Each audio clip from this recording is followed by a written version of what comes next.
Good evening. First of all, congratulations for being with us at this unearthly hour, and whether you made it via the late-night movie, the all-night party, or the simple alarm clock, let's hope the reward is a race to remember and that world title at last for Britain's Nigel Mansell.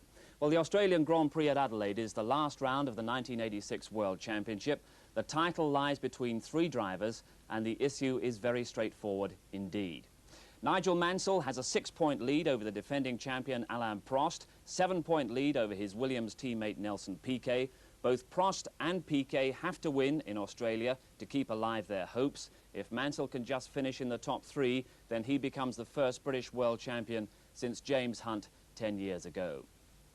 Well, I'm delighted to say that the Williams boss, Frank Williams, is able to join us in the studio once again, and we'll be talking to Frank a little bit later in the programme.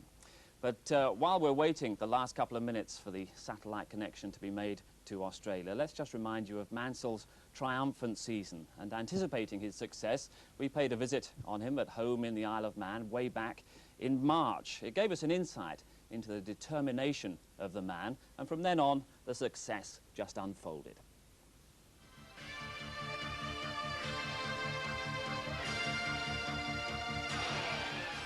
I feel this is the big year, big opportunity with a great team to do it.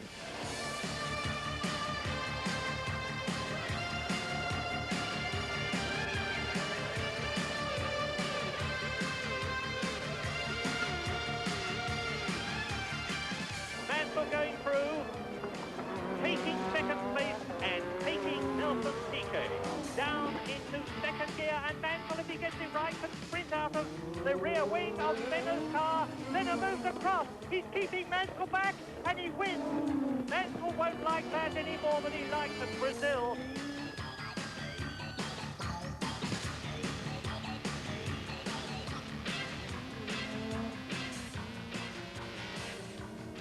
Nigel Mansell wins the Belgian Grand Prix. Out go the Union Jacks from the Williams pit. Almost home now, Nigel Mansell comes down to the pits hairpin for the last time to win after a superbly dominant drive. And takes the checkered flag. Just look at him, shaking his arm in euphoric delight. Great stuff. And I'm just delighted to be up there pitching in, and I'm looking forward, and I'm very quietly optimistic that at every race this year we'll be pitching in there, and if we've got enough points at the end of the year, who knows?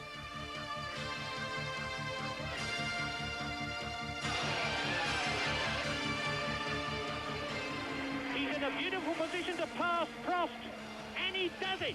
Nigel Mansell from the Isle of Man, from Port Erin, is back in the leadership of the French Grand Prix.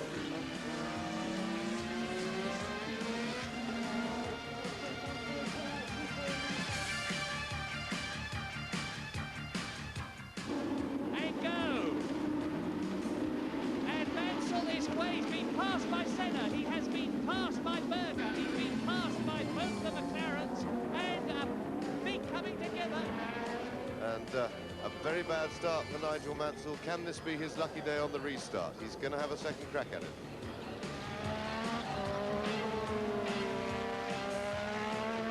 Exits the last corner, crosses the line, and Mansell is the winner. Great stuff.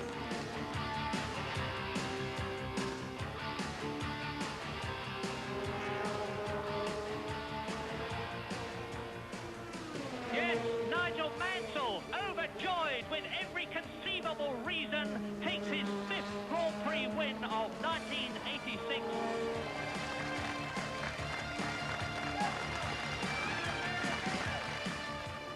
Senna gets away well, and Patrese sprints through, and Mansell has stalled. He kept it running, but it's a terrible start for the Englishman. Nigel Mansell gets away very badly indeed. The story so far. Now what's the last chapter going to hold in Adelaide? There's Nelson Piquet, who's alongside Nigel Mansell on the front row of the grid in Adelaide. Mansell is on pole, and that world title beckons. The commentators, as ever, James Hunt and Murray Walker, they're already talking to audiences in Australia. Ayrton Senna And the news from Adelaide is that the weather conditions, which were very good yesterday, are not so good today. And I now welcome viewers in Britain to the BBC coverage of this Australian Grand Prix, which, as I say, is going to be the one that will decide the World Championship, the most important race of the year. The weather conditions here are very, very iffy. Yesterday it was bright and sunny, perfect weather conditions for the practice. You look now at René Arnoux, who is in 5th position on the grid. But as I look up out of the box across to the Mount Lofty ranges, I see lowering rain clouds overhead. There's quite a stiff breeze blowing. There is a hint of rain in the air, and if that happens, it could change the whole complexion of the race. Gerhard Berger there, the Austrian who won the Mexican Grand Prix in the Benetton BMW, in 6th position on the grid. And incidentally, he was 5th fastest this morning in the half-hour practice. And in that half-hour practice, as you look at Keke Rosberg, 7th on the grid, Ayrton Senna was fastest. That's the man who put up pole position time last year. Alain Prost, very significantly, was 2nd fastest in the practice warm-up this morning. Nigel Mansell was 3rd fastest, again faster than his teammate Nelson Piquet, who was 4th. Gerhard Berger was 5th, and Michele Alboreto in the Ferrari, going much better here today than he did yesterday, was in 6th position. Johnny Dumfries 12th, Derek Warwick 13th, Brundle 15th, and Jonathan Palmer 17th. And that was Philippe Alliot. Here is Michele Alboreto, the Italian, in the Ferrari. And for viewers all around the world, the hot news is that Thierry Boutsen has signed to drive the Benetton BMW next year. All sorts of personalities are here amongst this enormous crowd at Adelaide, including Mr. Honda himself, who is hoping to see his engines propel the world champion today. They already propel the world championship car of 1986, the Williams Honda. And there, very well up the grid, further than he has been all season, is the Italian Andrea De Cesaris, who told me this morning that they've stopped experimenting with the Minardi and decided to put it back to its basic form, as a result of which it has gone much better. Now, the next man you should be seeing on the grid, and there he is Stefan Johansson, who had a colossal crash in practice in his Ferrari, jumped out of it, hopped away. I thought he had broken his leg, but fortunately he's perfectly okay. A bit battered around the rib cage, but otherwise feeling in good shape. That is Teo Fabi, who went off this morning and completely destroyed his race Benetton, so he's out in the spare car. That's had to be set up very hurriedly indeed. 1 minute to go to the start of the parade lap for the Australian Grand Prix, round 16 of the World Championship, the last round that will decide the World Championship. Johnny Dumfries in 14th place on the grid, and there is the camera on his car, from which we have had some sensational pictures in practice and will no doubt be getting more during the race. You're looking through that camera now forwards to Teo Fabi's car, to Johansson's car, to De Cesaris, Streff, Alboreto, Alliot, Rosberg, Berger, Arnoux, Prost, Senna, Piquet, and pole position man Nigel Mansell. Remember, last year in the Australian Grand Prix, Nigel Mansell was 2nd on the grid next to Senna. There was a tremendous coming together after Mansell's gearbox had blown and he went on. James, this is the big one. It certainly is, and Nigel Mansell has certainly set about this race meeting so far as if he really means business. He put in an absolutely electrifying lap right at the beginning of the final qualifying session yesterday, going 1.5 seconds quicker than anybody else, set the target, and although they got towards him, they never really looked like approaching the time that he had done. So, very big moment for Nigel Mansell. The start is going to be vital. He wanted to be on pole because the safest place to be for incidents and stuff is to be in front. The circuit this year has proved a little less abrasive and a little less difficult on tyres as the surface is no longer so green and new, and we don't expect a lot of tyre trouble in the race, although the Goodyear runners have been pretty undecided as to whether they want to run the medium B compound tyre or the softer, grippier but less durable C compound. Alain Prost has in fact gone for the harder B compound in the McLaren team, and Keke Rosberg has gone for the softer Cs. There we see the whole field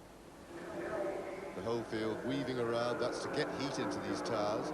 We had a shower just as the cars went out onto the grid half an hour ago, which I reckon must have set quite a few hearts aflutter because they're all on dry tyres, but that shower has ceased. There's no rain at the moment, but it looks a strong possibility that we will get showers during the race. Of course, if there is a shower, the track is wet enough to necessitate the use of rain tyres, the race will be stopped, people allowed to change, and then restarted.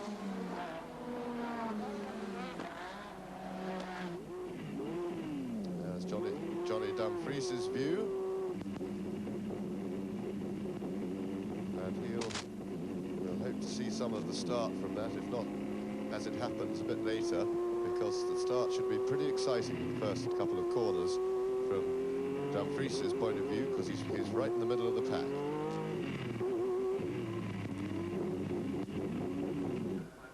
Coming round, Mansell leads them round the final hairpin, slowing it right down, of course, to try and get the field to bunch up behind him, so he doesn't have to sit too long with the car, hopefully in gear this time.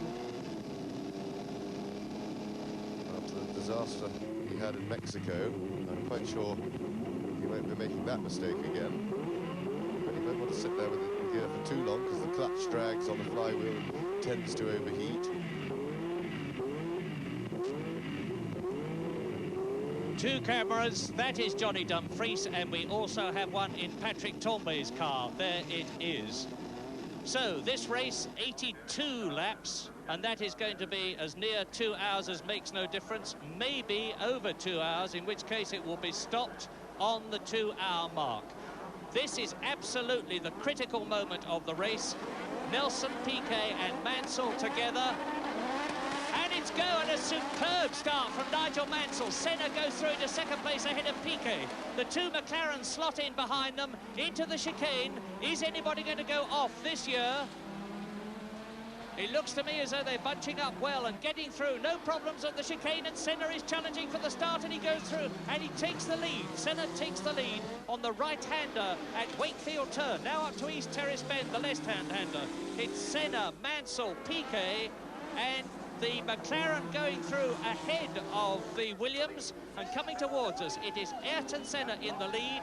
It is Piquet second. It is Rosberg in third position. Mansell is down to fourth position. Well, there's a turn up for the book, because Nigel Mansell has lost his lead and Gerhard Berger is well up. And look at the way that the first three are breaking away. Senna, the Williams and the McLaren absolutely together, and Piquet going through and trying to take Senna. One Brazilian passes another, and we've got a third leader before even one lap has been completed. And it is Piquet, Senna, Rosberg, Mansell, and then Prost. Now they're approaching the tremendously fast Decaturville Terrace, the Brabham Straight, where they were doing 215 miles an hour during practice. And Piquet, he's breaking away. Yes, Piquet really meaning business. Tremendous first lap from him, very aggressive indeed. Mansell did what I think was probably right. He got a good start, but there was a lot of aggressive driving going on around him, and so I think he went for the defensive technique. Remember that Prost or Piquet have to win to stand any chance of beating Nigel, and he has got to finish out of the first three. As Alain Prost has a look, and there was a bit of confusion at the start. That was Michele Alboreto with a damaged car coasting in. Arnoux did not get off the line very well. There was a bit of bumping and tumbling going on. And Prost now having a good look. René Arnoux into the pits. He had to be one of the favourites for the race because he started well up on the grid in fifth position. Already he is effectively out of it. Michele Alboreto is in trouble, and Keke Rosberg, driving in his last Grand Prix in his superb career, is really challenging Ayrton Senna. The order on the second lap: Piquet leading for Williams Honda, then Senna. There he is, and Rosberg is going through. Keke Rosberg charging. He means to win this one. He won in Adelaide last year in the Williams Honda. This is his last Grand Prix. He has had a terrible season. The highest that Keke Rosberg has finished is second position and a couple of fourth places, and he is only in fifth position in the championship, which is well down by his standards. And just look at the way that Rosberg is pulling away already from Senna, and it's Piquet through, building up a big lead. Then it's Rosberg second, Senna third, Mansell fourth, Prost fifth, Berger sixth, then a gap. Philippe Streff well up in seventh place, Alliot is eighth, Johansson is ninth, and Alan Jones, driving probably his last race for the Lola Ford team, is in 10th position. Well, the form at the moment seems to be possibly significant with the tyre choices, because it's the drivers who went for C compound all round, Piquet and Rosberg, who seem to be going away, because Senna has B's on the rear, he's got C fronts, and Prost, who seems to be struggling at the moment, has B's all round. However, so we would expect that to be quicker, but there's a long way to go, and there may be some doubt over the durability of the C's. Yeah, just a quick word about the World Championship now, as out of the race already goes Piercarlo Ghinzani. As ever, the Osella has failed to last very long, and unfortunately we may well expect to see Alan Berg join him soon. But with Piquet leading, with Rosberg charging in second place and actually closing up on the Finn and pulling away from third place man Ayrton Senna and fourth place man Nigel Mansell, in terms of the World Championship, very quickly, if Piquet or Prost win and Nigel Mansell finishes fourth or lower, Mansell will not win the championship. So it's absolutely critical to him. But the race now is well and truly on, with Keke Rosberg second, number 2 appropriately enough, closing on Nelson Piquet, and both of them pulling away. It's worth saying at this point too that the Williams team are extremely worried about fuel consumption, and Piquet is setting an absolutely searing pace in a race that's going to last at almost the full 2-hour distance, if not the full 2 hours, in which case he may be overdoing it. The McLarens are better on fuel consumption, but Keke Rosberg certainly too is going. And in the background you see Ayrton Senna with Nigel Mansell right behind him and going through, I do believe, Nigel Mansell going through and taking third position. So it's Mansell third, Senna fourth, Prost fifth, Berger sixth, and we are now on lap 4 out of this 82-lap race with still a long way to go. Watch the action.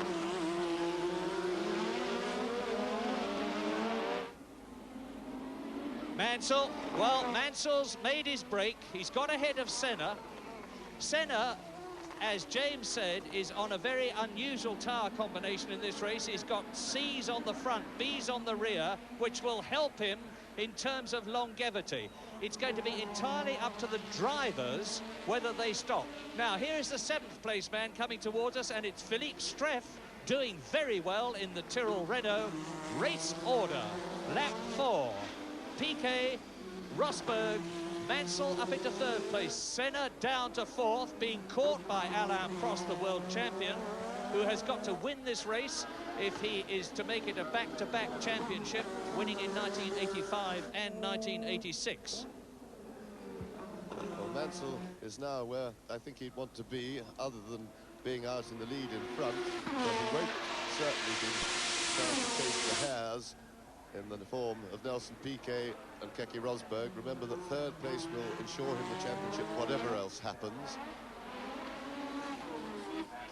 He'll be able to take it quite defensively now. I think he's got the legs on Ayrton Senna, so he won't feel too threatened from behind, and he would be quite happy to be on his own and having a lonely race.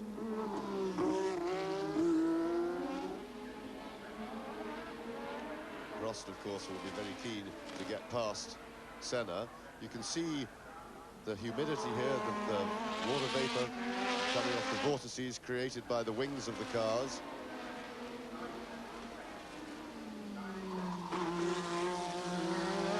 These two have really set a scorching pace.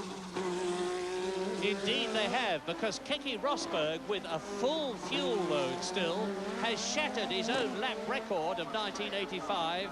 There's the race order, and I'll tell you that Rosberg has just gone round in 1 minute 22.8 seconds, and that is a full second faster than his Williams-Honda lap record of last year. Incidentally, I know that Frank Williams, the head man of the Williams team, is sitting in London watching this race, seeing his man, Nelson Piquet, a World Championship contender, having won it twice already, in the lead, and Nigel Mansell, there he is in third position, followed still by Senna and Prost and Berger, very close together. But Rosberg is going to be challenging for the lead very shortly, and Prost is trying to take Senna, who is in fourth place. Berger holding a watching brief in the Benetton BMW.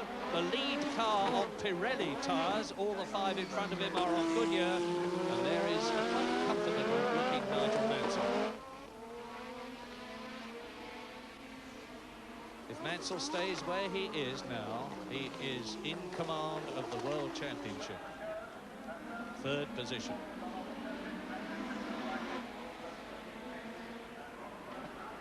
And I'm happy to say that the rain is holding off. There's a lot of moisture in the air, but it has not yet turned into rain.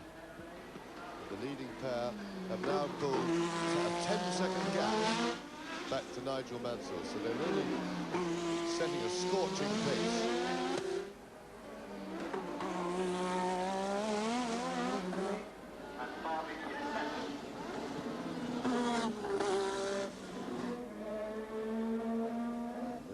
Looking very comfortable. He's got the little bit of air that he wanted to have between himself and Senna. Prost, of course, is very anxious to get round Senna as soon as possible, but doesn't look so quick on the straight. And look at that, Keke Rosberg in front of Nelson Piquet. So Rosberg leads the Australian Grand Prix, and that's the first time he's been at the front of a Grand Prix since he left the Williams-Honda team. Magnificent bit of driving. Rosberg started from 7th position on the grid. He's got ahead of Berger, he's got ahead of Arnoux, he's got ahead of Prost and Senna and Piquet. And of course Nigel Mansell, and now he leads with Piquet there in 2nd position, with Nigel Mansell in 3rd place, with Alain Prost in 4th position ahead of Senna. So the McLarens are eating into the opposition. This is what a lot of us expected to happen, because in the qualifying, not the qualifying, the half-hour practice that we had this morning, as ever, the McLarens were better than they were in the qualifying session yesterday, when full boost is called for, because the tag engines do not take the boost that the Honda, the BMW and the Renault engines do. So Keke Rosberg, grimly driving in his 114th career, the man with 5 wins behind him all the way, is on his way to make it 6 as they go down the Brabham Straight into the right-hander at Foster's hairpin.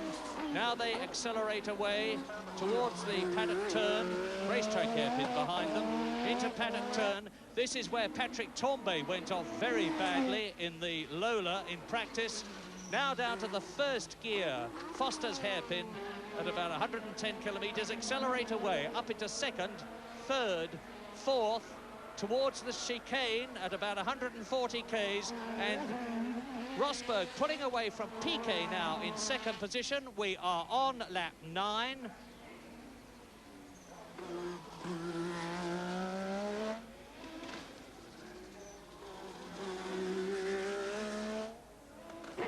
And now we travel with Johnny Dumfries, who is in 11th place in the Lotus Renault. And in front of Dumfries, it's Teo Fabi. Now we're riding past the grandstands into the S's. The left, right, left. Teo Fabi goes through, now the left, now we're coming up to Gumtree Bend, past it into Wakefield Turn, which is a second gear corner. Watch Johnny Dumfries' right hand as he changes gear.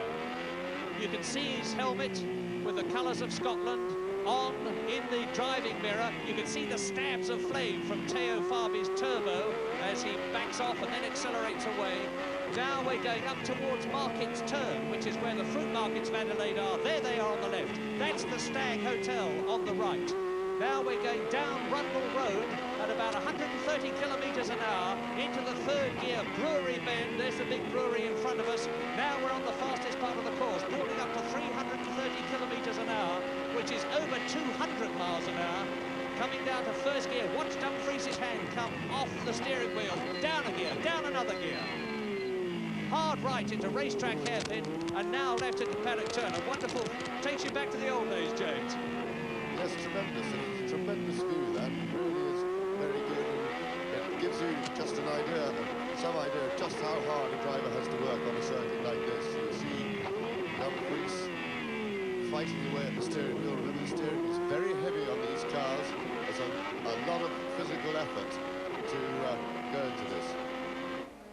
Meanwhile, at the front there is Keke Rosberg, who is pulling away quite comfortably now from Nelson Piquet. He's not lapping quite as quick as he did in the opening laps, so watch out for tyre problems. And Piquet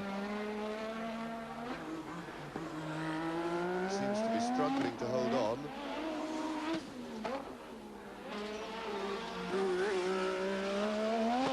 Rosberg is now lapping around about the mid-123s.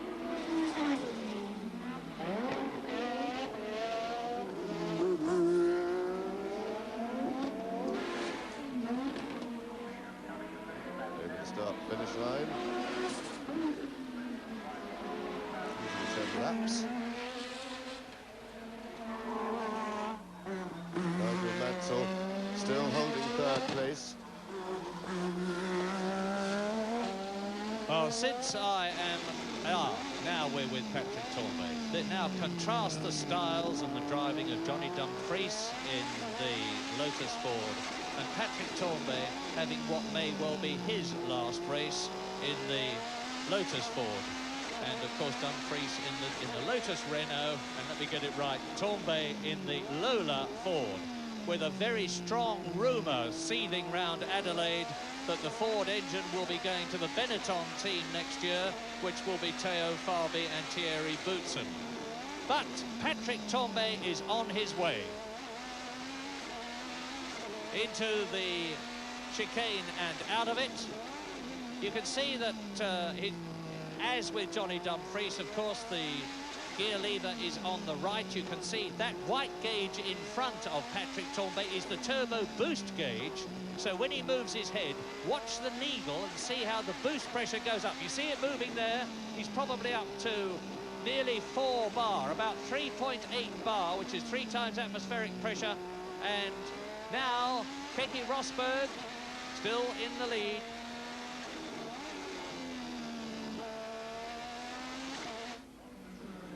There he is. There is Keke Rosberg, and Alan Berg, as I predicted, is already in trouble and almost out of the race in the second Ocella. Yes, and Rosberg has speeded up again. He's now done another fastest lap. And there is the Minardi, one of the Minardis, and it is the car of Alessandro Nannini, who has driven beautifully smoothly all season, and he's really blotted his copybook in the Australian Grand Prix, but hopefully he's all right, no sign of him in the cockpit.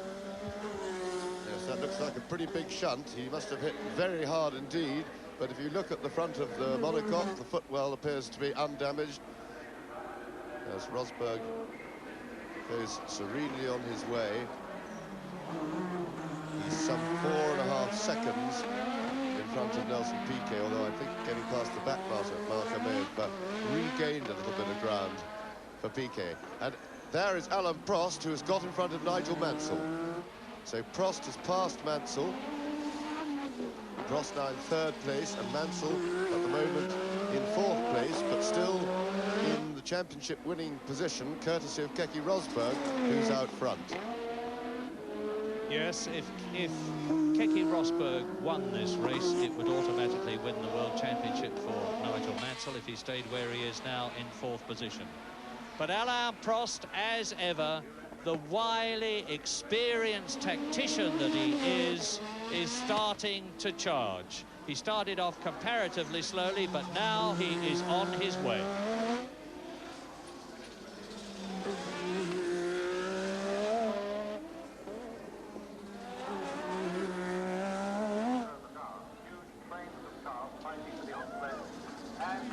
There is the world champion now behind Nelson Piquet in 3rd position, so the 2 McLarens are 1st and 3rd. I'm wondering, with Nannini's car there, they're thinking of stopping the race because it looks in a pretty dangerous place to be, and it looks as if it's going to be pretty difficult to move. Now, Prost will be mainly concerned with chasing Nelson Piquet, because if he can get past Piquet, I would think that there's every chance that Keke Rosberg will be asked to hand the race to Alain Prost, although it would be a sad thing personally for Keke, because it's a lovely way to go out to win your last Grand Prix. It's the perfect finish to a very distinguished career that he's had, but gentleman that he is, I'm sure he will work for his team and help his teammates. So that is a situation that I'm sure will be causing Mansell some concern as he watches Prost pulling away from him and heading towards Nelson Piquet. Yes, if Alain Prost, that you're looking at now, won the Australian Grand Prix, and Nigel Mansell finished in 4th place, which is where he is now, Prost would win the championship by 1 point. But Prost has still got to catch Piquet and pass him. Prost would still then have to catch Rosberg, and whilst James says, and I'm sure he's right, that Keke Rosberg is a perfect gentleman, the temptation to win his last Grand Prix, knowing that there could be no penalty, would be very, very grave indeed. So now Rosberg leads Piquet with Prost 3rd, Mansell 4th, Senna in 5th position, Gerhard Berger in 5th place, Stefan Johansson is 7th, and Alan Jones well up in 8th position with the increased power Ford V6 engine behind him. Philippe Streff is 9th, Dumfries is 10th, Teo Fabi is 11th, Patrese is 12th. Then it's Martin Brundle, followed by Fabi, Warwick, Alliot, Tombe, Boutsen, De Cesaris, Palmer and Dana. And you look now at René Arnoux back in the race after having gone into the pits. And Alain Prost is catching Nelson Piquet, slowly but surely catching him. And incidentally, we have news that Nannini, who we saw had disappeared from his car, we didn't see the accident happen, but we have news that he is all right. And I'm glad to see that the marshals are now trying to move that rather destroyed car, because it would be certainly a good thing to get it away from the apex of that corner. Now look at this. René Arnoux, looking in his mirrors, sees Nelson Piquet behind him. Arnoux knows that Piquet is well up in the race and moves over and lets him through, which hasn't been a hallmark of René Arnoux in the past. He has been accused of being inclined to get in the way, but he's acting in a perfectly gentlemanly way in this vital race for Piquet. And now Arnoux has got his arch rival from the Renault days closing up on him. And there was a colossal conflict between Alain Prost and René Arnoux when they were both in the Renault team. And it resulted in René Arnoux leaving and going to Ferrari. Well, I wonder if he's going to be equally courteous when he sees the shape of the red and white McLaren and the number 1 of Alain Prost, who is in 3rd place chasing Nelson Piquet, and there's about 5 seconds between them. He's closed it, actually, well, he's just closed it down to 3 seconds now with the delay that Arnoux caused Piquet before he was able to fight his way past. But of course, that can concertina out again if René Arnoux is less than helpful to his compatriot. Yes, so we're not saying much about Keke Rosberg as Alain Prost closes up on Arnoux. Now we're going to see whether the Frenchman in the front lets the Frenchman behind through and improves his chances of catching Nelson Piquet. Mansell still in fourth position. Arnoux moves over. Prost goes through. The gap you can see between Nelson Piquet in second place and Alain Prost in third position. Still with Mansell fourth. Still with Senna fifth, still now with Johansson in sixth position, so the Ferraris are going much better, and Teo Fabi is in the pits already. Now he's racing in the spare car, as I said earlier on. He went out in the warm-up period and comprehensively destroyed his race car, and already he has come in to change his Pirelli tyres, which surprises me, because his teammate Gerhard Berger went through the Mexican Grand Prix and won it without stopping, and we rather expected the Benettons to be trying to do the same thing here. And since Fabi started on exactly the same tyre combination, soft front and medium rear as Berger, I wonder if we're going to see Gerhard Berger come into the pits. He's in seventh place at the moment. Ahead of him, Stefan Johansson in sixth place, Senna fifth, Mansell fourth, Prost third, Piquet second, Rosberg in the lead. There he is. And look at the way Rosberg's scything through the field. He's now past De Cesaris, he's passed Jonathan Palmer, he's lapped Jonathan Palmer in the Zach speed. There is Alan Berg, still motoring in the Osella. That's Hugh Brotengatter. There is Christian Danner. This is Piquet second. That is Prost third. There is Arnoux, who has been lapped, and behind him is Nigel Mansell in fourth place. And Mansell is now 9 seconds behind Alain Prost, who is third. And Alan Jones is in 8th place and closing on Gerhard Berger. So Berger is going backwards a bit, but a good drive by Alan Jones. Prost is the man to watch from the point of view of World Championship interest. Keke Rosberg is now leading by 9 seconds. But if Prost can get ahead of Piquet, he will be on target for the World Championship, because down in fourth position is Nigel Mansell.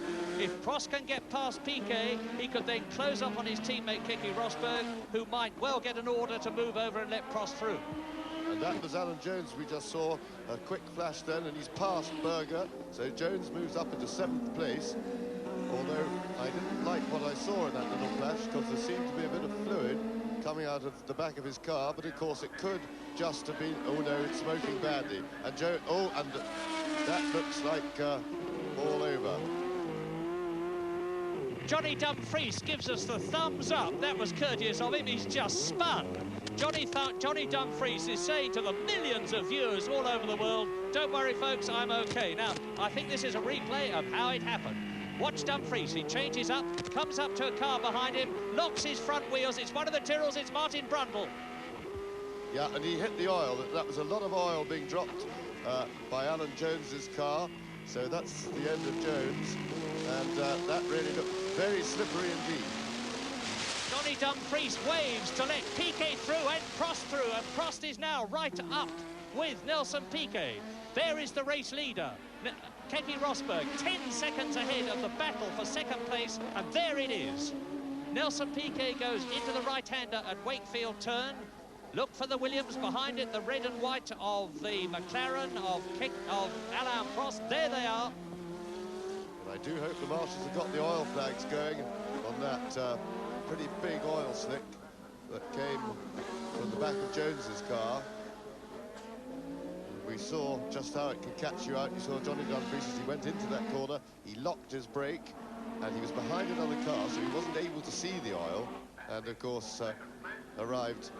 And there is Alan Jones. Just you can see him in the shade of the garage in his light-coloured driving suit. So that is Jones out of the race with a very, very dead engine. Lap 17 out of 82. Long way to go. Race order. Keke Rosberg leads, 10 seconds. Nelson Piquet, less than 2 seconds. Alain Prost, 5 seconds. Nigel Mansell, 4th. Then about 15 seconds, Ayrton Senna 5th. 6th position, Stefan Johansson. 7th is Berger. 8th is Streff. 9th is Patrese. 10th is Martin Brundle going well. 11th, Derek Warwick going well. 12th, Philippe Alliot. And now Piquet is up with the Minardi of De Cesaris and the Zack Speed in front. So we could well get some changes here. Yes, it's interesting to watch Prost, how patient he is with Nelson Piquet. He's driving an extremely sensible race. Obviously can afford to take no chances. You can't win a race unless you're in it. And with the oil going down and so many back markers around, he's driving with some caution. He may be hoping, though, that with all this traffic, that there's a chance he'll get a little bit of a break. James, with this terrific struggle going on and the World Championship hanging on a thread, I am very surprised, frankly, that Nigel Mansell is content with 4th position and not fighting for a higher one. Do you think he's just playing a waiting game and seeing how things sort themselves out in front? No, I doubt it. I would think that he's going, as he always does, as fast as he possibly can. He was very cautious indeed in the opening lap, which was probably a sensible thing to do because there was a lot of pushing and shoving up front. Piquet took it really aggressively. Senna, as always, was pretty aggressive, and Mansell was a bit unfortunate to get elbowed so suddenly down to 4th place. But I'm sure now that the race is settled, he's going as fast as he possibly can, and he has, in fact, courtesy of the traffic, closed up a little bit on this battle for 2nd place. This is a totally absorbing race. We have the unique situation in 1986 of the unseen but very much there. Keke Rosberg in his last Grand Prix of his long career, leading now by an ever-increasing margin. He is 12 seconds in front of this battle for Piquet and for 2nd place between Piquet, world champion of 1981 and 1983, and #1 in the red and white McLaren, Alain Prost, the reigning world champion of 1985. Both of them in contention for this year's World Championship, and in 4th place, #5, Nigel Mansell, the 3rd World Championship contender. Ayrton Senna, another Grand Prix winner of 1986, down low for him, 5th position. I think I see a little bit of graining, a little bit of marking up on the tread of the right front on Nelson Piquet's car. So there is a possibility that we're going to have some tyre bombers. The right front looks just a little bit marked on Piquet's car.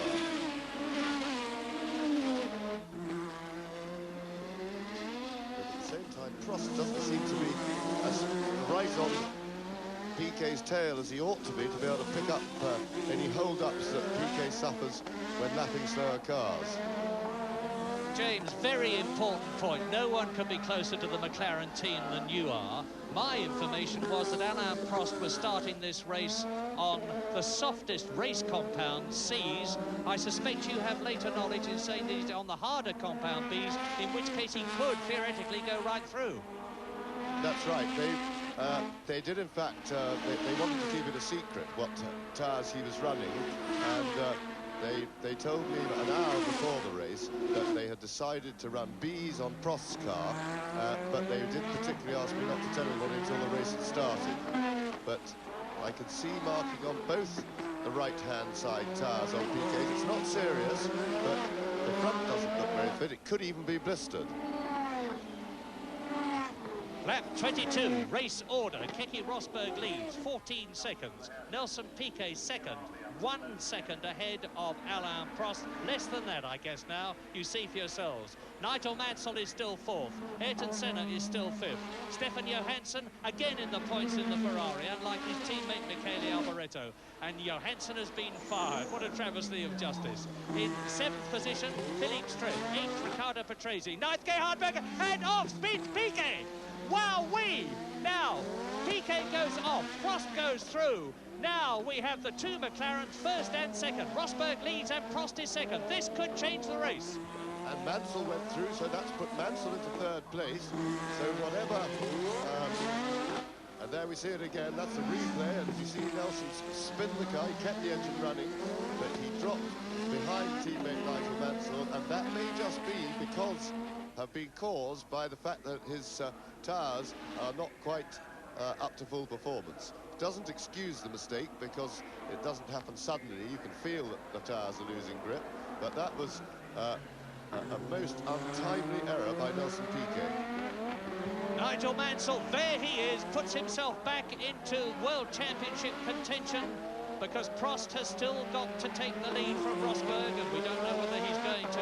And if Nigel Mansell stays where he is, no matter what happens, he will win the World Championship. But is Nelson Piquet going to take it lying down? He is not. He's down in 4th position, and he will be fighting back. Yes, of course, if he is in tyre trouble, he won't be fully equipped to fight. But, and behind them, there's a long gap now to Ayrton Senna. So the only threat to Mansell at the moment is Nelson Piquet. There is the Englishman. The winner in Belgium, in Canada, in France, in Great Britain, a magnificent victory, and in Portugal. 2 second places, 2 third places, 1 fourth place, 2 fifths. Leads the World Championship with a total of 72 points.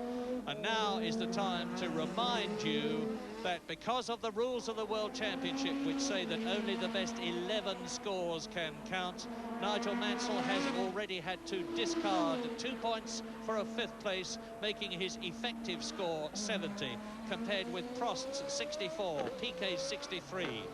Piquet can count every point he gets in the race, and there is Mansell ahead of Aligier. Mansell is in fact a good bit closer now to Alain Prost, courtesy of the problems when he was following Nelson Piquet. He did appear to be in a little bit of tyre trouble, and I would think that one can confirm that because Piquet seems to be dropping back as well. So I wouldn't be at all surprised if we don't see Piquet go for another set of tyres pretty soon. Yes, the gap between Prost and Mansell is about 5 seconds now, with Piquet 2 seconds behind Mansell in 4th position, and Keke Rosberg leading by 17 seconds. There you see in the one picture for a moment, Nigel Mansell, 3rd position, and his teammate Nelson Piquet in 4th place. And here again is the leader, and the fastest man so far is Keke Rosberg, who's gone marginally faster than the previous record lap I gave you, which was 1:22.8. He's now taken 0.2 of a second off that, 1:22.6, but is driving comfortably within himself. Last year's winner in Australia in the Williams Honda, Keke Rosberg, this year in the Marlboro McLaren with the TAG engine. And what a wonderful race it would be, and what a wonderful finish for a superb career if Rosberg won this race. But with his teammate Alain Prost behind him, is the Finn going to get a signal saying let Prost through? I don't know what form it would take, but it would be very clear to Keke Rosberg. Now, I've just started my stopwatch as Rosberg goes into the chicane, and I'll give you the gap between him and the 2nd place man, Prost. Yes, and Prost is actually catching Rosberg slightly, and he's just set a new lap record on this lap he's just completed, 22.5 for Alain Prost, and he is catching Rosberg, not very quickly or significantly, but he is just catching him. There's the confirmation, 1:22.5. That's just 1/10 of a second off Rosberg's lead by Alain Prost. 164.8 kilometres, 102.4 miles an hour, and the race is getting more and more exciting all the time. Nigel Mansell, 3rd position. That's good enough. Has Nelson Piquet, in having that spin, made the mistake that is going to cost him the 1986 World Championship? Very possibly. Alain Prost now coming up to take Andrea de Cesaris as the leader. Keke Rosberg, who's got a marvellous rhythm going now. This 37-year-old Finn who lives in Ibiza these days, flies his own Learjet all round the world, including home as quickly as he possibly can after each Grand Prix. And when he finishes his Grand Prix career, he's going to be taking up promotional activity associated with motor racing, and knowing what a superb businessman Keke Rosberg is, I'm sure that he will add to his already considerable fortune, made the hard way, because Keke's been driving weekend after weekend all round the world for about well over 20 years. And so you see Alain Prost is carving away at that lap record. There it goes again. He's also chipped quite a lot into Rosberg's lead when Keke was following those slower cars. So there's Prost in the background, coming towards us now, and he is now only just under 14 seconds behind Keke Rosberg. But bear in mind, he's still got all that traffic to negotiate his way past. Mansell in the position he needs to be to win the World Championship. Third place will do, no matter what Prost can do in front of him. And Piquet is now holding on to him. He's not losing ground anymore behind. So Piquet is the big threat for Nigel Mansell. Piquet doesn't look in a position to win the race and therefore win the championship for himself, but he is in a position to take it away from Nigel Mansell if he gets in front of him. Alain Prost, third place. Lap 28 out of 82, race order. Keke Rosberg leads. Alain Prost is in second place. Nigel Mansell is third. Piquet is fourth. Senna is fifth. Johansson is sixth. Streff is seventh. Patrese is eighth. Brundle is ninth. And incidentally, the leader has lapped everybody up to Stefan Johansson, who is sixth. And that is after only 27 laps. That's how quick Keke Rosberg is going. But Alain Prost there in second place is certainly going no slower. The gap now between Rosberg and Prost is 13.4 seconds. And Prost is some 9 seconds ahead of Mansell, who is 3 seconds ahead of Piquet fourth, who is about 25 seconds ahead of Senna fifth. Johansson is sixth, and everybody up to Johansson has been lapped.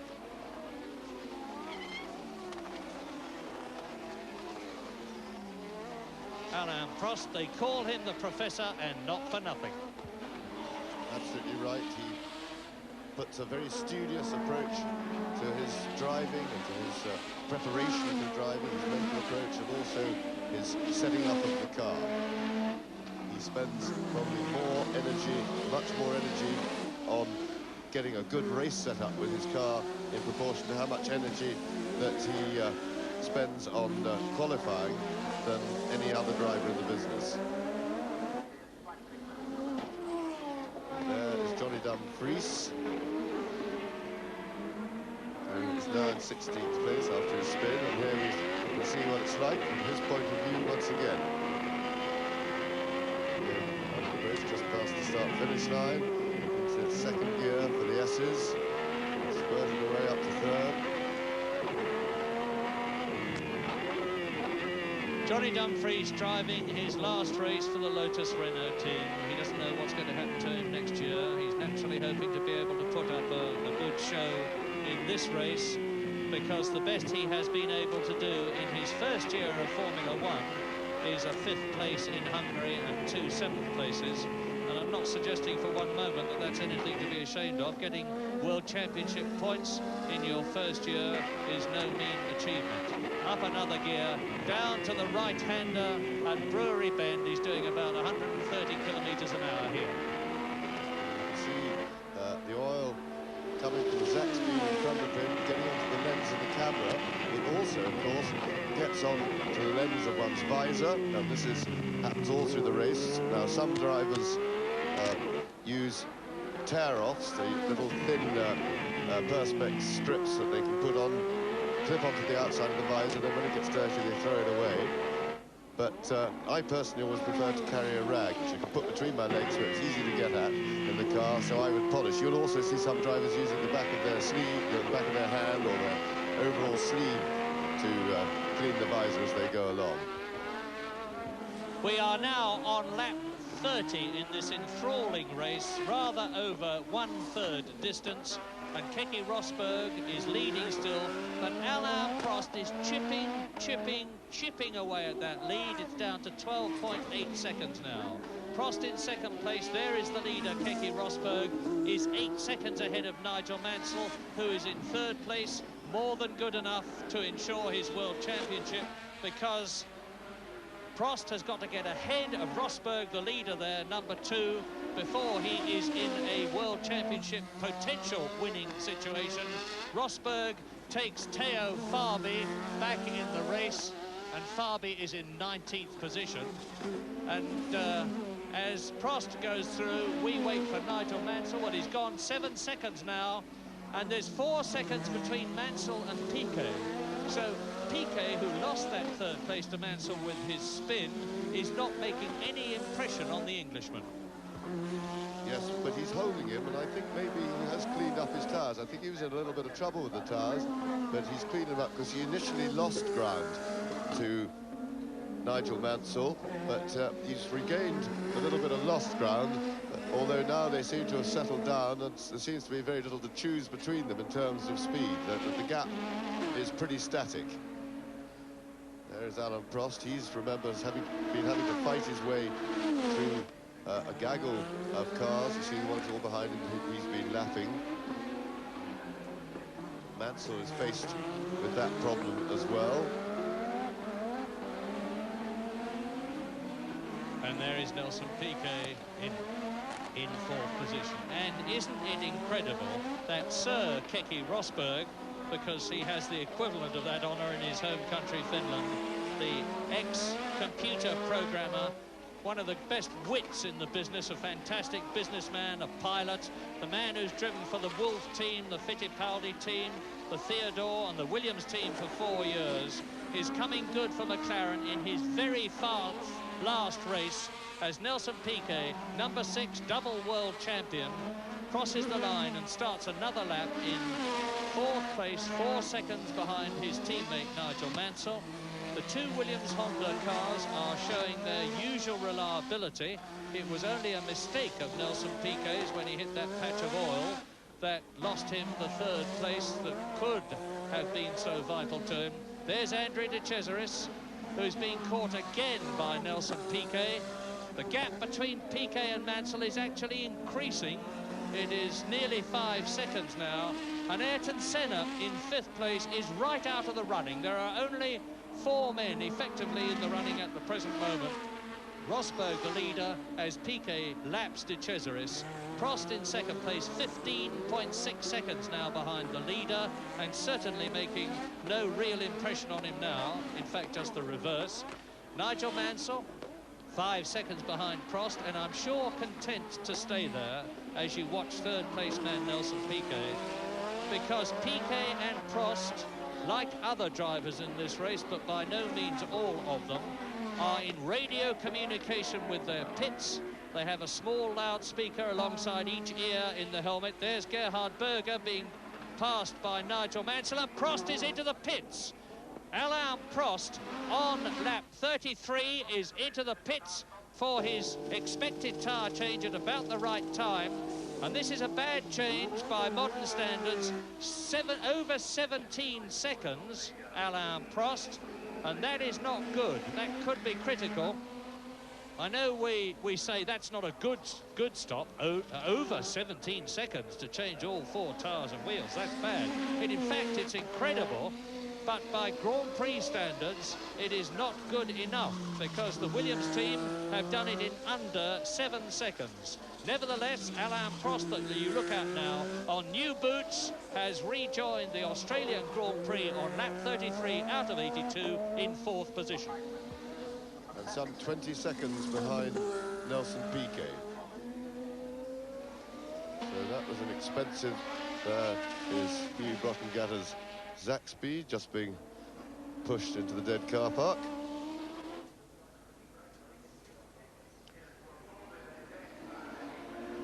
So Prost now has a great deal to do. And he will be pretty disappointed with that pit stop. That was getting on for 10 seconds longer than it might have been.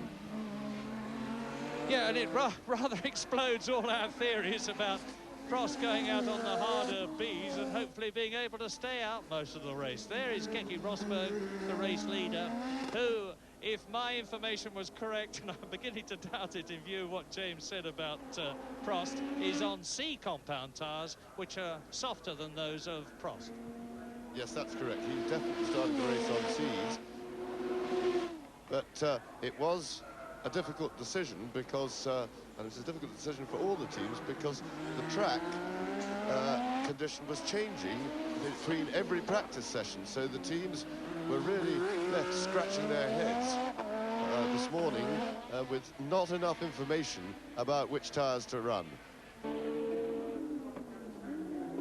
But Rosberg looks pretty happy at the moment. He's got a 23-second lead over Nigel Mansell, but Nigel Mansell won't be at all bothered about that. His interest is in holding the second or even third place, which will ensure him the championship. Last year, bright sunshine, clear blue skies, 31-degree temperature. This year at Adelaide, overcast skies, pretty dull light. But so far, and let's keep our fingers crossed, the track is dry.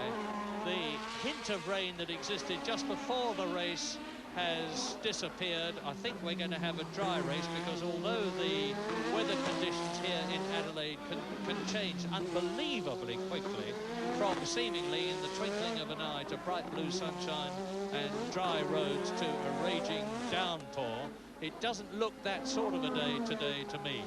And on now, lap 35, Keke Rosberg leads by 25 seconds. Nigel Mansell is in second position with Piquet third, because of the pit stop of Alain Prost for tyres, who has gone down to fourth position with Senna fifth and Johansson sixth. Well, I really have no idea what tyres they put on Prost's car, whether they switched him to C compound tyres then during that pit stop, or whether they kept him on the same A's as Nelson Piquet goes past the Brabham and the Benetton. But whatever they put him on, although he's a long way back now, he is the fastest man on the circuit at the moment, and he just got up to speed pretty quickly. So there is Nelson Piquet, and of course Nigel Mansell is in a very strong position in World Championship terms now. He's in second place. All he needs to do is finish third or higher, irrespective of where the competition in the form of Piquet and Prost are, to win the championship. Just as a matter of interest, if Prost or Piquet won and Mansell finished in third position, they would have the same number of points, 72, and the championship would actually be decided on a count-back basis by the fact that Nigel Mansell would have a fifth place to his credit that the others did not. That is Ayrton Senna, who is in fifth position, and now everybody up to Senna, who is in fifth place, as you look at Johnny Dumfries, who is in 15th place, has been lapped by Keke Rosberg, the race leader, after 35 laps. Rosberg, Mansell, Piquet, Prost, Senna, Johansson. So it's McLaren, Williams, McLaren, Lotus, Ferrari. And once again, Stefan Johansson is proving the class of the field in the Ferrari team, because Alboreto has long since disappeared from the race. Another dreadful Grand Prix, this time in Australia, for the popular, likeable and extremely talented Italian Michele Alboreto, who last year finished second in the World Championship, and this year is going to be lucky to finish above 9th position. So the race settles. Lap 37. We're getting towards the half-distance mark. Now, out of the race already have gone Piercarlo Ghinzani, Alessandro Nannini with a crash, and I'm happy to tell you that Nannini is perfectly okay. It was a very heavy crash which knocked the front off the car, but left the tub intact. He's okay. Alan Berg in the second Osella is out. Alan Jones is out. Hugh Rotengatter is out. Rosberg there is very definitely and positively in, leading. Number 2, Keke Rosberg. McLaren tag. And I wonder if watching this race is John Barnard, who designed this car, which has been one of the most successful Grand Prix cars of all time. It is, I think, in its 4th season now, in various forms. An absolutely magnificent design and a superb achievement by Barnard, who has now left the McLaren team and is joining Ferrari and will be starting work in just a few days' time, when his contract finishes at the end of October, to design the Challenger that Ferrari desperately need for 1987. And another rumour, in fact even stronger than the one I've given you in the past, is that Neil Oakley, the man who has designed the very pretty and extremely well-handling Lola, which funnily enough is just in front of Keke Rosberg now in the hands of Patrick Tambay, is joining McLaren as their designer next year. Rumour, that is. Wait for it to be confirmed. Alain Prost, 3rd position. The gap between Prost in 4th place and Piquet in 3rd is 16 seconds. The gap between Piquet and 3rd and Mansell in 2nd is 4 seconds. And Keke Rosberg is continuing his Sunday afternoon drive, making it absolutely effortless from an appearance point of view here at Adelaide, in the lead. Yes, and he's been slowly but surely extending his lead, and he is some 28 seconds now ahead of Nigel Mansell in 2nd place.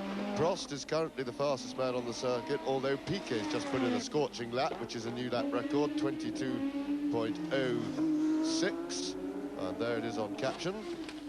So Nelson Piquet's got the bit between his teeth now. And that is Fabi coming into the pits.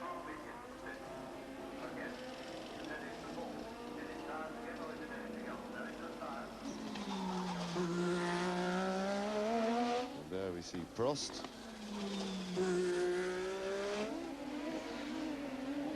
He's still 17 seconds behind Nelson Piquet. But Piquet has closed up a little bit on Nigel Mansell. And as we watch Alain Prost in 4th position, 17 seconds behind Nelson Piquet, looking at the McLaren makes me think and wonder who will be taking the place of race leader Keke Rosberg next season. And with all the rumours saying that it's Stefan Johansson, and with Johansson in the evil handling Ferrari in 6th position, with Senna, Prost, Piquet, Mansell and Rosberg ahead of him, all of them in cars which are generally acknowledged to be greatly superior to the Ferrari, it would certainly seem to confirm the fact that Johansson must be the most capable chap available to McLaren for next year. Nigel Mansell, there he is, 2nd. He will undoubtedly be talking to Patrick Head, who is his race engineer in the Williams team pit and his car's designer. And Patrick Head has been the designer of many World Championship cars for Williams. And Nigel Mansell will know exactly what the score is. Patrick Head, a great tactician as well as a superb designer, will be telling Mansell that he can just continue to go steady as he is. Nigel Mansell won't be half as interested in winning this race as finishing 2nd or 3rd. A win would be nice, because any one of those positions will give him the first World Championship for a British driver since 1976, which was James's year, of course. And so now the gap between Rosberg, the leader, and Mansell in 2nd place is just under half a minute. An enormous cushion for Keke Rosberg. Really all the fin now on his 41st lap in this 82-lap race, which is exactly half distance, has got to do is, by his terms, coast around and make sure that everything is working properly. Yes, he can afford to nurse, and a new fastest lap now for Nelson Piquet, so the times are really coming down as the fuel load lightens in these cars. Just approaching half distance, and certainly all four of the front men are speeding up. But especially the man in third position, Nelson Piquet, because he is catching Mansell. You can see that the gap, which was nearly 4 seconds, has been carved right down. And soon we're going to have the position of these two teammates in very equally matched cars, in a situation where both are in contention for the World Championship, fighting each other for the second place that they both need to have in order to try to do something about Keke Rosberg, the leader. And Piquet needs that second place more than Mansell does, because to win the World Championship, Piquet has to win the race. Mansell looks in his left mirror and he sees the sight of the Canon Williams Honda behind him, the silhouette that he knows so well. And now I think we are going to see a classic struggle as they come up to Philippe Streff, the Frenchman, who is in 8th place in his Tyrrell Renault.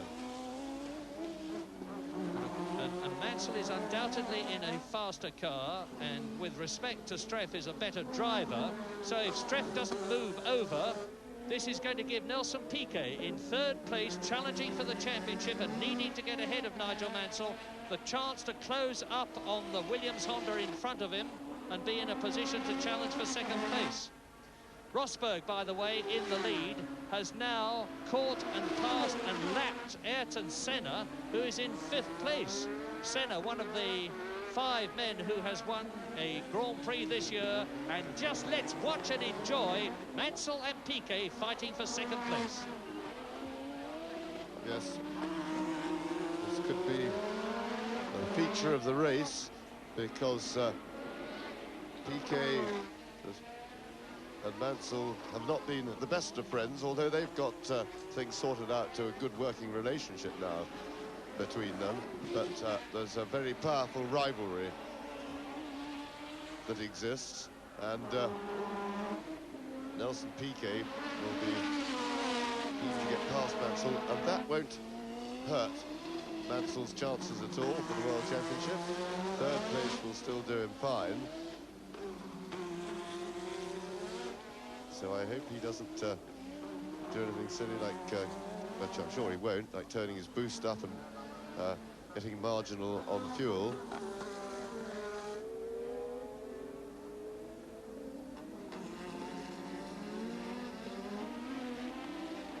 Short squirt and then through the quick right-hander onto the main straight. Now, Piquet's not quite close enough this time.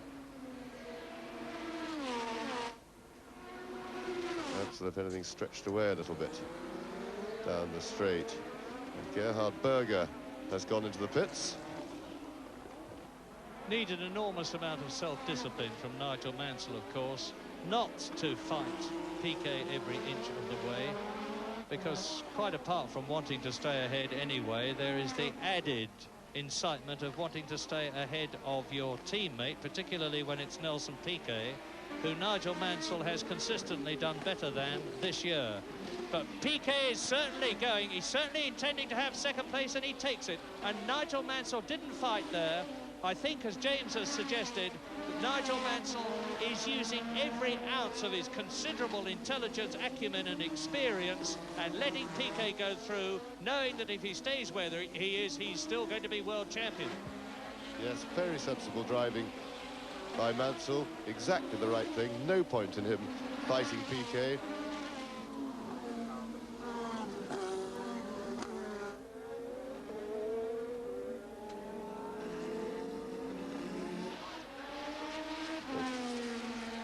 And there's Berger's car being pushed away, so that's another retirement.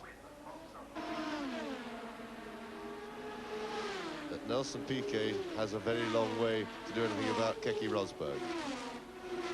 Keke Rosberg is now some 35 seconds or so clear. Prost is now only 12 seconds behind Mansell. So he's catching, but not very quickly. That's Andrea De Cesaris, parked off the road. Can't quite see how he got there. Well, the mice are getting at the machinery in no mean fashion now. Ghinzani out, Nannini out, Berg out, Jones out, Rotengetter out, Berger out, De Cesaris out. Everybody now has been lapped by Keke Rosberg up to Alain Prost, who is in 4th position because Ayrton Senna, who is 5th, has been lapped. And on lap 45, the race order is Keke Rosberg leading by 36 seconds from Nelson Piquet. There is Rosberg.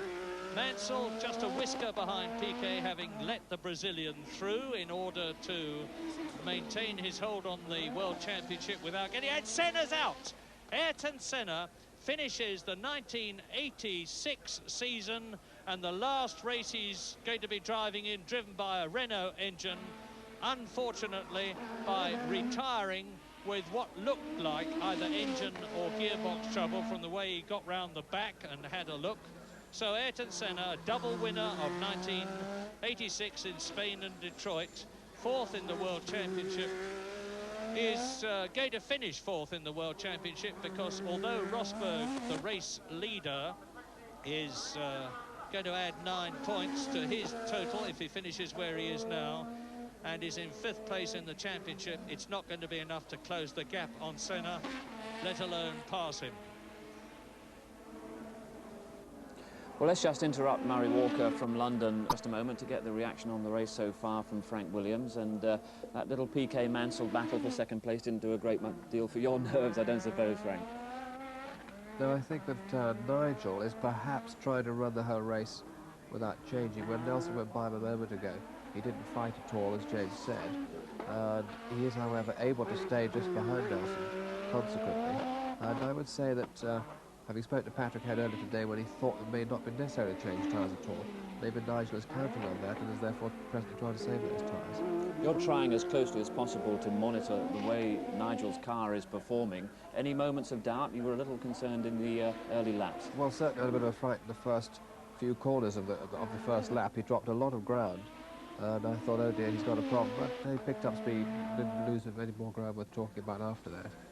Right, if tyres are okay and you don't have to come in, then fuel becomes the problem. What are your concerns there? Well, we are mindful on fuel, but the drivers are clever enough to look at their fuel meter and adjust their turbo boost accordingly. I don't think we'll run out of fuel, and I think if they have to drop the boost, being it's a very tight circuit where they can't always use maximum power because of excessive wheel spin, it may not be an important feature, in fact. But you would say things looking good for Nigel at the moment? Oh, I wouldn't say that. It's an awful long way to go. Very worried about it. OK, we'll rejoin Murray Walker and James Hunt. Lap 47. And just to remind you of something I said at the beginning of the race, I was told by someone who should know that the Williams team are very concerned about fuel consumption. They may just have been telling me that on a sandbagging basis, of course, and they're not concerned at all, but I suspect they are. And since this race is a 2-hour... And there's a spin for Patrick Tambay, the Frenchman, who's recovered in a masterly way and drives on. And he's now actually in the pits, is Tambay. There he is. Accelerates away. We're with him. We're exiting the pit lane now. This is Patrick Tambay's car that you are sitting in as the Frenchman notches up a gear and goes towards the chicane. It's a rather dramatic weekend, has Patrick Tambay. He's had several spins. He had a very big shunt on Friday, and he's really been, for his normally smooth and sensible style, he's been really quite ragged.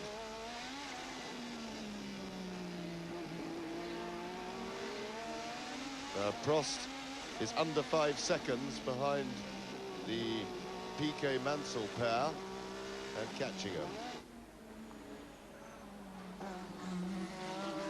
Nelson Piquet, second place, gap to race leader Alain Prost, 36 seconds, gap to third place man, you can see for yourself. Nigel Mansell, a lot of people have said to me they have been absolutely amazed by how much he has improved this year, even on his double race-winning form of 1985. And I was talking to Peter Collins, who is a great personal friend of Nigel Mansell, and whose life was saved by Nigel Mansell on one occasion when Peter was drowning in the surf in Rio de Janeiro, and Nigel Mansell plunged in to save him, about Mansell, and he said they are all wrong. I have never had any doubts about the ability of Nigel Mansell.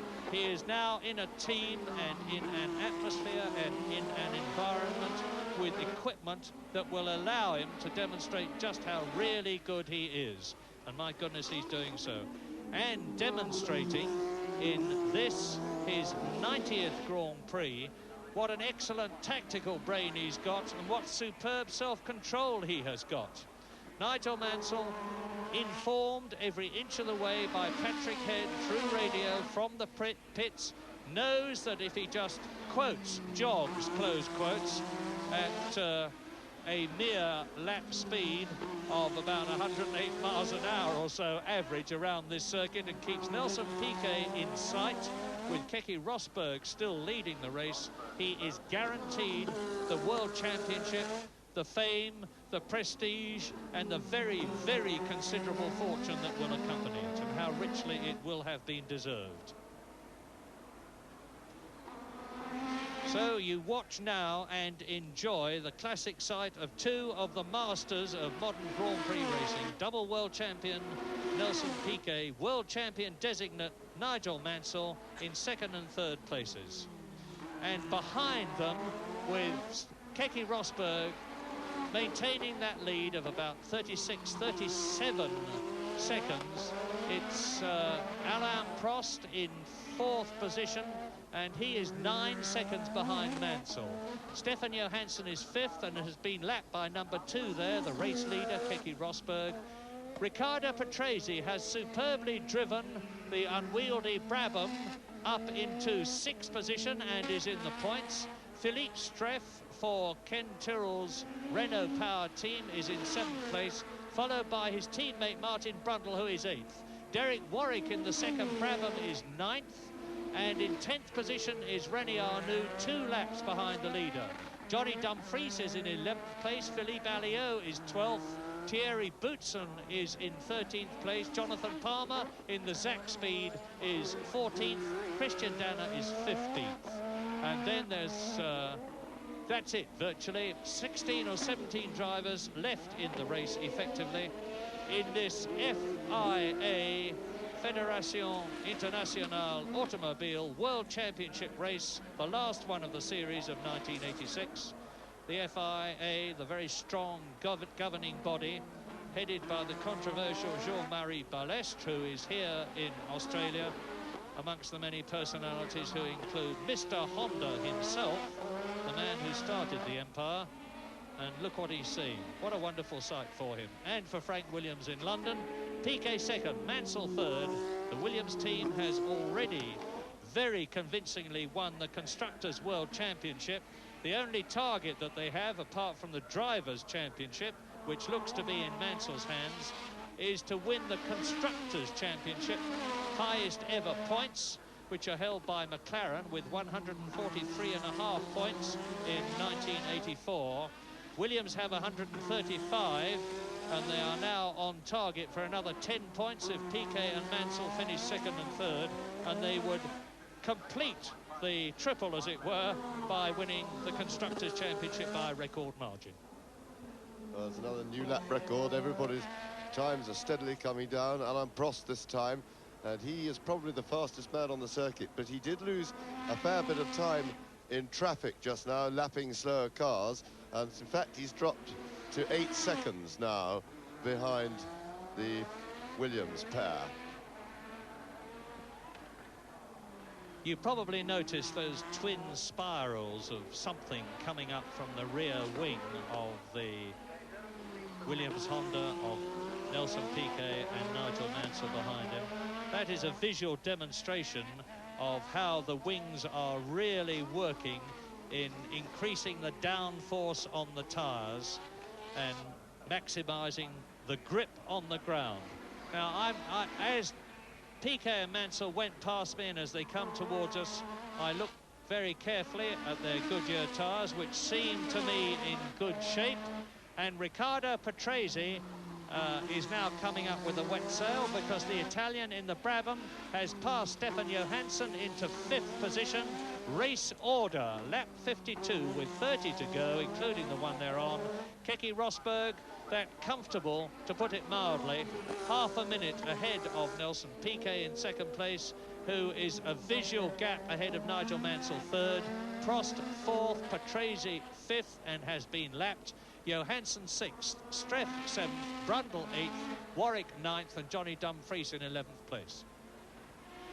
Yes, well, Piquet and Mansell have closed the gap to Keke Rosberg a little bit, but I'm pretty sure that that would be because Rosberg doesn't need to be in a hurry. He's got still just on half a minute in hand, and he will no doubt be easing up a little bit to look after the machinery and to conserve fuel.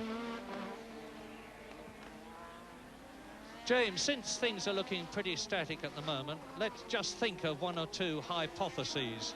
Shall we remember that for one reason or another, either a faulty fuel readout or a heavy right foot, Keke Rosberg has on occasions in the past in the McLaren team run out of fuel? Yes, he has. He did at the beginning of the season from heavy right foot troubles, but and then he did once later at Hockenheim in the German Grand Prix when both McLarens ran out on the last lap, and that was quite clearly confirmed by the team to have been a faulty fuel readout. No, he did at the beginning of the season. He wasn't quite used to the car, but as soon as he got the hang of it, he in fairness hasn't been guilty of over right-footing it again. But I'm pretty confident McLarens have got their fuel readout meter back working accurately now. And there you see Prost in the background, just coming onto the straight as the two Williamses go into the braking area. A little puff of smoke there off the right front tyre from Nigel's brakes. He just locked the right front wheel, but that is no problem.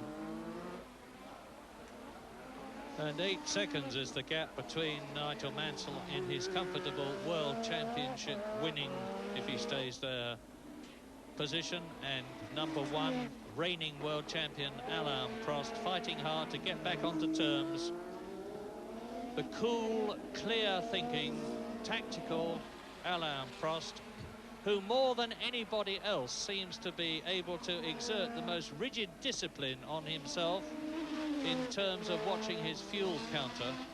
I remember he lost victory in the San Marino Grand Prix, having watched his fuel counter and watched everybody else running out of fuel in front of him and driving at the speed he knew would enable him to finish the race, only bitterly to lose victory, because when his car was weighed, it was a mere 2 kilograms underweight. And Prost is speeding up, 1:21.526, but that's not all that much difference between the times of Nelson Piquet and Nigel Mansell, 2nd and 3rd. Prost now coming up to our camera car, Patrick Tambay, who waves him past.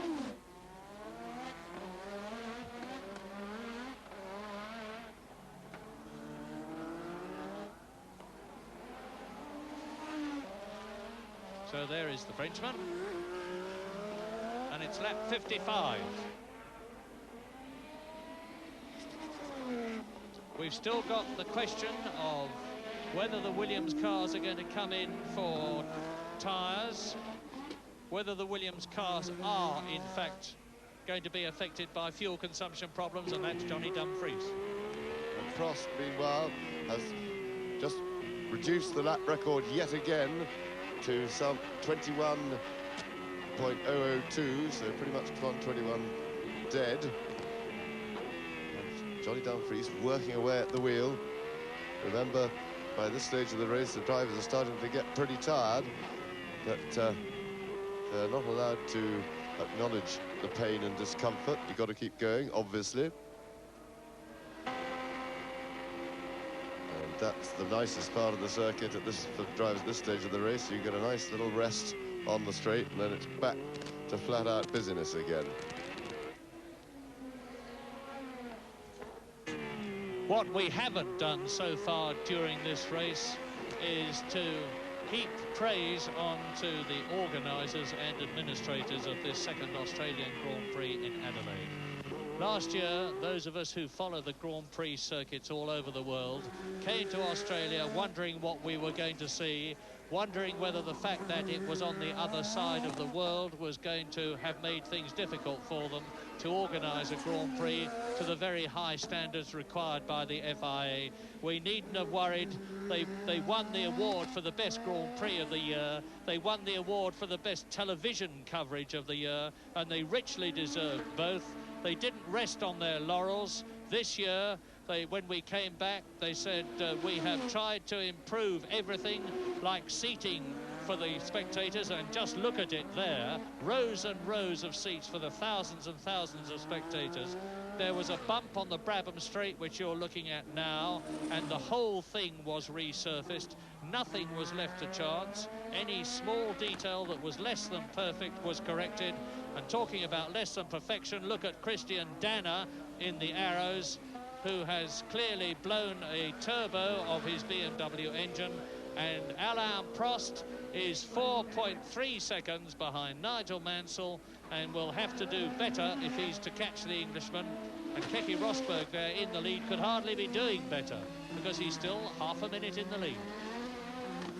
Yes, the Williams has reduced the gap a little bit, and Rosberg showed that he had plenty in hand because he was able to respond and speed up, and he's maintaining that gap just under the half minute. Prost, meanwhile, is slowly chipping away at the two Williamses, but really isn't making a very fast impression on them.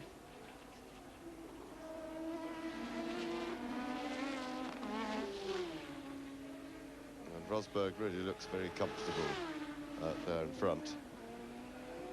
Coming towards us, Teo Fabi, followed by Alio, Philippe, I think it's René Arnoux. It's very difficult to tell them apart. Identical cars, it's Alio. And just watch the way that Rosberg bides his time and then just motors past very quick men. And Philippe Alliot, who has been translated upwards, as it were, promoted from Formula 3000 after the unfortunate crash that his teammate Jacques Lafitte, who finished second here last year, had in the British Grand Prix. And there, Prost got right up to Nigel Mansell.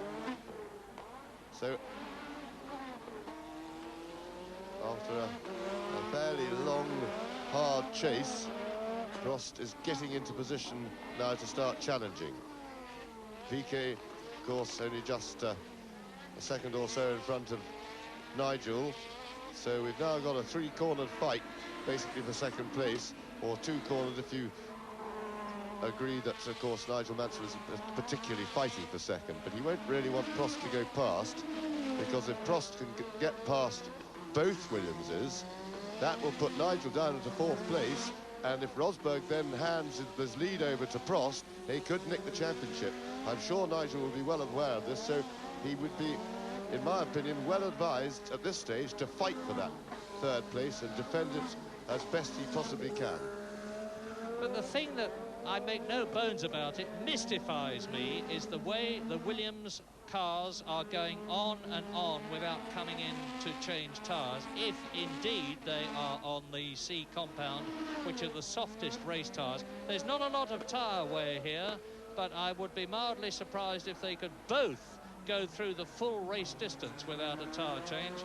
But that's soon going to be of academic interest, because, as you can see, Prost is catching Nigel Mansell, who is third.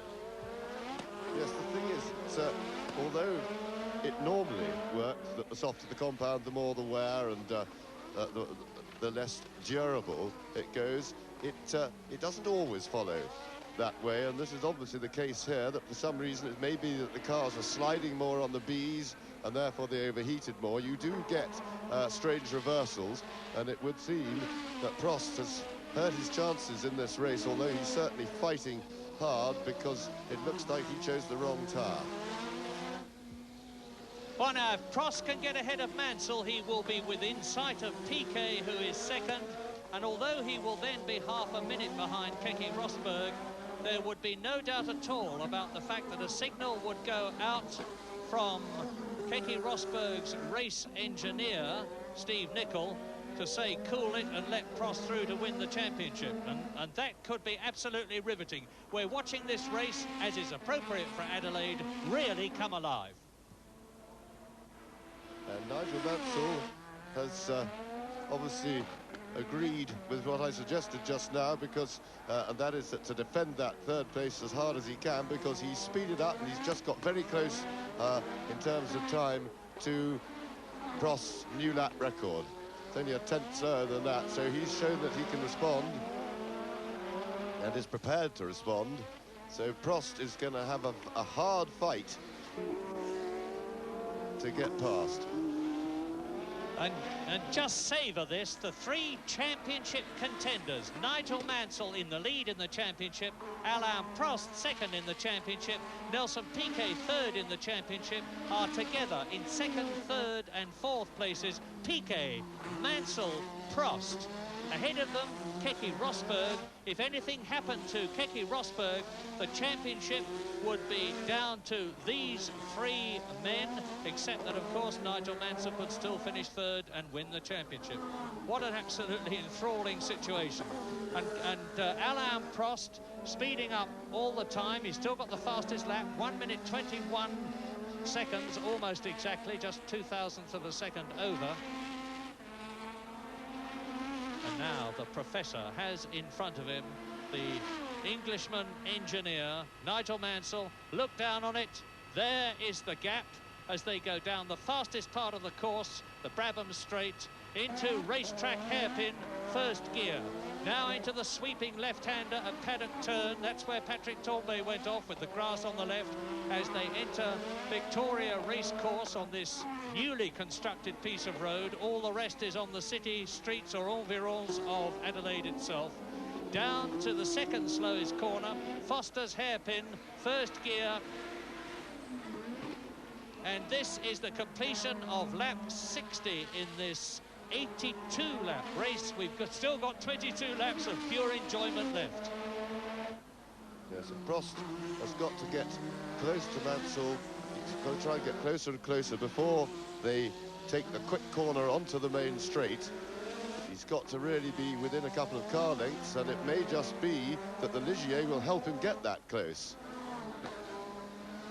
And Renier knew that was, behaving very politely, moves right out of the way and lets the battle go past him unmolested. Now here, down the straight, now Prost at this corner where Piquet is just going to the fast lick.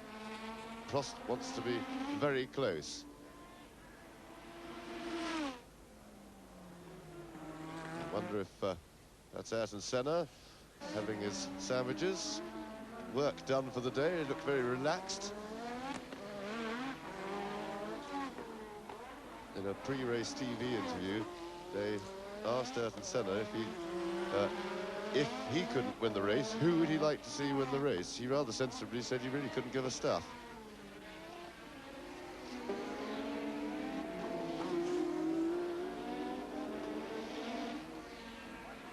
Prost very, very close.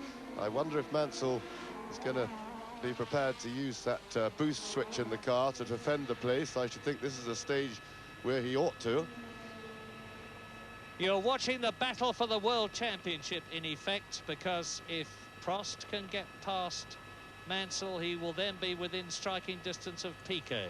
If he can get past Piquet, he may well have it made if team orders are going to work. Johansson, by the way, we're concentrating on the battle for this third place between Mansell and Prost, but the race order now is still Rosberg. But the gap between Rosberg and Piquet is coming down now. The Brazilian is charging in the same way that, so there he is, in the same way that Mansell and Prost are. The gap, which was 30 seconds, has now come down to 22 seconds between Piquet and Rosberg, the leader, with Prost forcing Mansell very hard indeed. Mansell third, Prost fourth, you see them both. Johansson has lost his 5th place again to Riccardo Patrese. Great scrap going on between the Ferrari of Johansson and the Brabham of Patrese. And then in 7th position, it is Philippe Streff ahead of his teammate Martin Brundle. And out of the right-hander they come together. Is this going to be Prost's chance? Tremendous stuff. Now Nigel's driving very sensibly. He's keeping it absolutely smooth and quite rightly making it as difficult as he possibly can. So far, Prost has not looked like he's had any obvious chance of overtaking, but he's now right on his tail. This is the closest he's been. So this is where Mansell's got to keep really cool, because it's more important to be smooth than to be fast at this stage, because a mistake, getting a corner wrong, of course, will allow, if he's a bit slow out of a corner, that gives Prost the chance to swoop past. So he just wants to be smooth. Rosberg out! Keke Rosberg is out of the Australian Grand Prix. If this isn't a sensation, I would like to know what is. The man who won last year has retired in the lead. He must be bitterly disappointed, and now the World Championship is indeed wide open. There's the reason. Look at the flapping right rear Goodyear on Keke Rosberg's McLaren. A smashed tyre, and out of the race goes the Finn. And that means that Nigel Mansell only has to finish now to be world champion. That has just about good. And as we were watching that, Prost has got past Mansell there. You just saw him going around the hairpin in the background. There is Nelson Piquet. So Piquet leads the race, but 3rd place is good enough for Mansell. Mansell can now afford to slow right down and just finish. He is miles ahead of Stefan Johansson, who's in 4th place. So he really doesn't need to hurry. Yeah, and a word of consolation, commiseration, sympathy, and all the other appropriate words for Keke Rosberg. He had driven an immaculate last race for the McLaren team, last race in his Grand Prix career, leading by half a minute, only to have victory snatched from his hands, just as Niki Lauda did last year in the McLaren. What bitter, bitter disappointment for him. He may have been prepared to move over. And look at that! Out that, and colossally, that's Mansell. That is Nigel Mansell, and the car absolutely shattered. He's fighting for control, and you can see what's happened. Mansell is out of the race. Now, this could change and will change the World Championship. What an absolute tragedy for Mansell. Obviously, the tyres went at almost the same time as Keke Rosberg, so there's a wear problem. Piquet must be made aware of that by radio, because it means his tyres will be here. We're going to see what happened again, and that's an absolute tragedy, because that means that poor Mansell, that is terrible at the last moment, because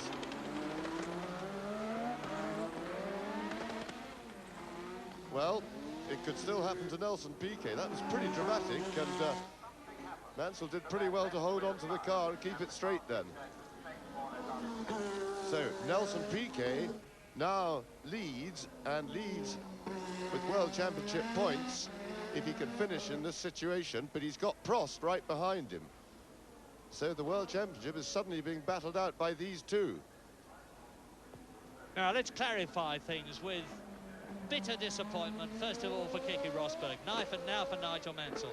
Nigel Mansell retains 70 World Championship points. If either Alain Prost or Nelson Piquet win this race, they will have 72 points and will take the championship. But at the present moment, Nelson Piquet is in a World Championship and race-winning situation and would score 72 points, and into the pits goes the Williams. And I wouldn't be at all surprised if his team didn't call him in, because they will have seen on a TV monitor that 2 people have lost these tyres. Nelson was running the same tyres, and so Prost is now a favourite to win the World Championship. If he can hold on, I don't remember that Prost has already changed tyres quite a long time ago, so Prost now leads the Australian Grand Prix and, at the moment, the World Championship on points if he can hold on. So Prost can afford to slow down and look after those tyres. You may or may not have seen what happened to Mansell in his mirror. I expect he did.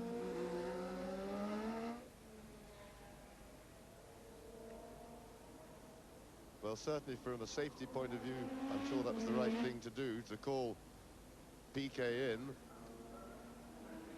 But it really hurts his chances to win the championship.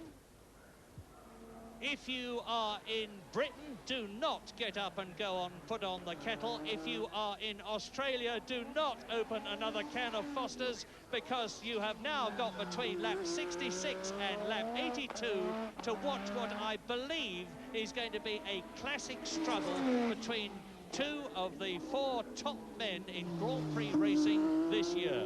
Now Alain Prost leads the Australian Grand Prix. Number one is in a position to achieve the first back-to-back World Championship, 2 successive years, for a very long time. And I'm trying to remember when it last was, and I seem to remember the name of Sir Jack Brabham being involved. 1959 and 1960 is the answer. Alain Prost, the professor, the cool tactician, had changed his tyres a long time ago. That's Johnny Dumfries in the pits, just for the record, with his teammate Ayrton Senna already out of the race.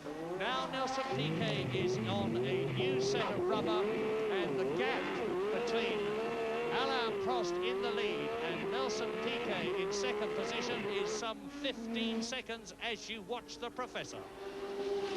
The man who lives in Sainte-Croix in Switzerland, 13 years experience, and what a lot of Grand Prix experience, 105 Grand Prix. Wow, all this excitement has been going on. Moved Martin Brundle up into 4th place, and his teammate Philippe Streff is in 3rd place, so the Tyrrells are having a very good day. Alain Prost, immediately that Piquet went into the pits, reduced his pace a little bit. Of course, he doesn't need to hurry for the moment, but he'll need to keep an eye on Nelson Piquet, because of course Piquet's on fresher rubber and is liable to be quicker. Lap 66. Oh, what a race. Alain Prost now leading, and he's leading Nelson Piquet by 16.8. Nearly 17 seconds. Piquet has got to drive the race of his superb Grand Prix racing life. He's got to keep carving away, and there are, what, 14 or 15 laps. The Australian Grand Prix is on lap 68. The race order is Prost, Piquet 18 seconds behind, Streff in 3rd position, and Brundle 4th. So, both the Tyrrells coming good at the end of the year. Rich reward for Ken Tyrrell, who, with Data General sponsorship, has got his team act well and truly together again, is walking around the pit lane looking pretty pleased, and I suspect, therefore, has got his engine arrangements made for next year, because he's losing the Renault engines that he has this year on account of the fact that Renault are retiring. But as you see, we now have 2 British drivers in the top 6 places for viewers in Britain. Martin Brundle in 4th place. Johnny Dumfries in his last Grand Prix for the Lotus Renault team, desperately needing to prove his class in order to get a drive for next year, as his place is being taken by the Japanese driver Satoru Nakajima next year, in 6th position and on a World Championship point. And as you see, only 2 cars are on the same lap. And this could actually improve Prost's championship chances, because, I say again, the information I was given was that the Williams cars were a bit marginal on fuel consumption here. The McLarens are usually better on fuel consumption, or certainly were in the opening half of the season. And there is Alain Prost coming through to complete his 69th lap. 82-lap race. Prost, Piquet, Streff, Brundle, Johansson, Dumfries. Only Piquet has not been lapped. That's right. And, Prost Prost has eased up a bit, and I think he can respond if he needs to. Piquet, now that he's got his tyres hot, has started to close, but only very, very slightly. So, Prost completing 69 laps, and Prost has gone even quicker. He's responded. He's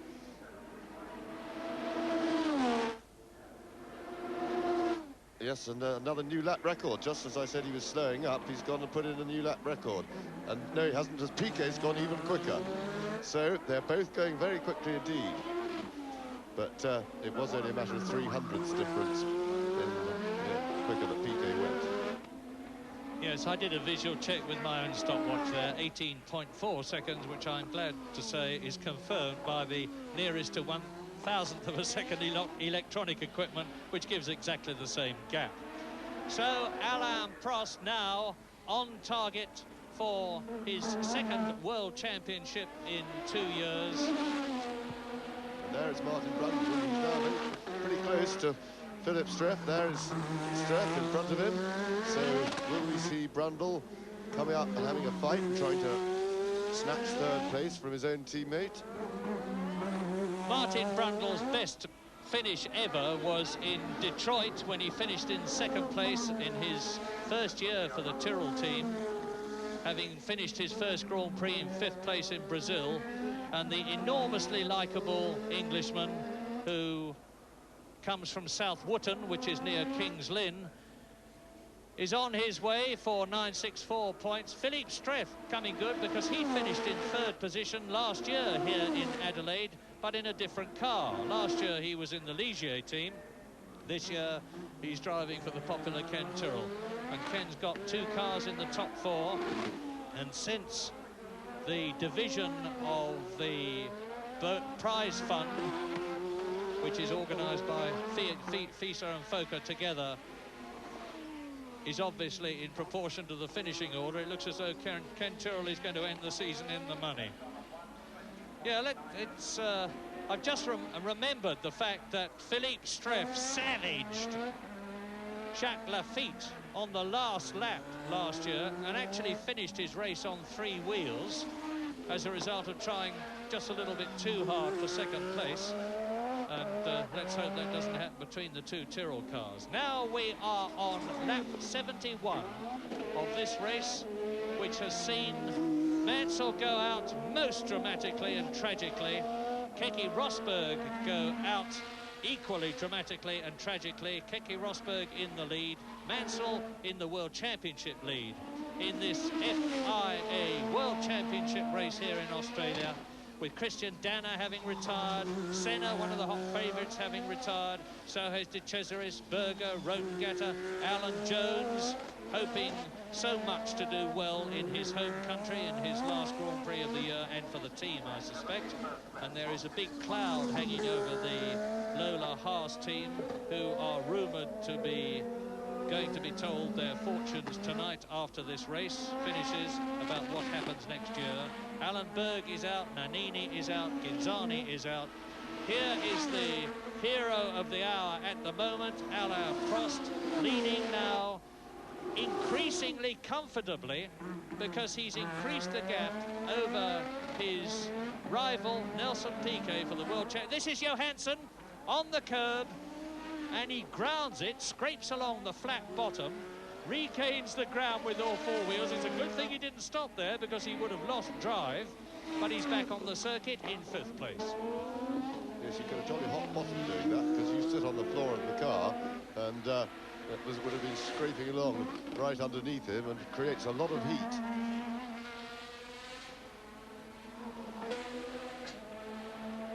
So Prost is still pushing it along pretty quickly.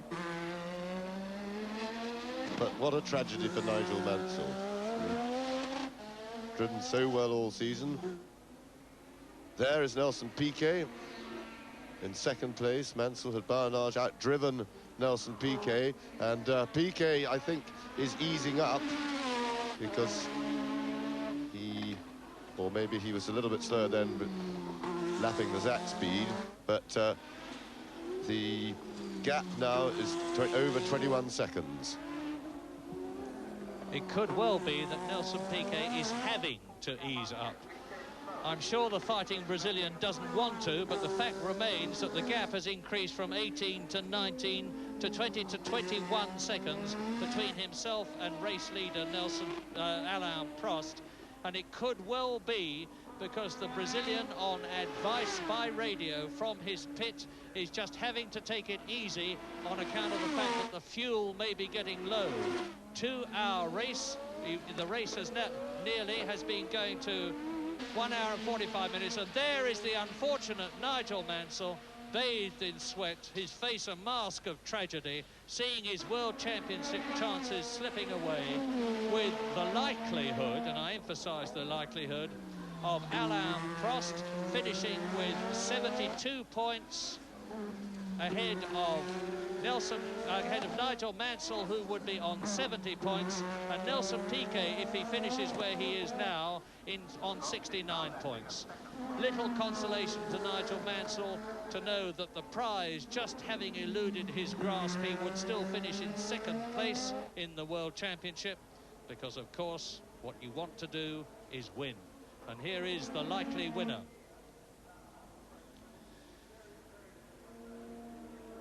And I'm sure the McLaren team, with the likelihood, yes, the very real likelihood of retaining their highest ever points in the Constructors' Championship, will be grimly relishing the fact that, notwithstanding the loss of the man who designed the car, John Barnard, they have succeeded in keeping his design and this car in a race-winning and World Championship-winning state.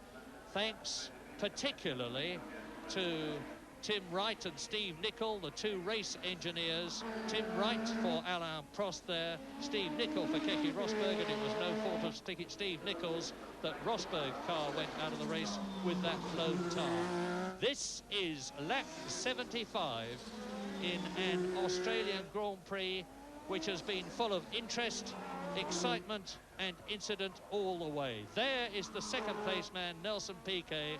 The gap now 22.2 seconds. Only Prost and Piquet are on the same lap.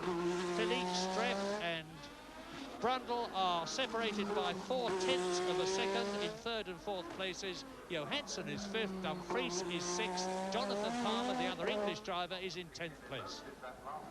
Yes, and I really thought that Prost ought to try and ease up as soon as possible. He's got a comfortable cushion in hand, but he must be aware of the potential tyre problem. He's also, of course, got to save fuel.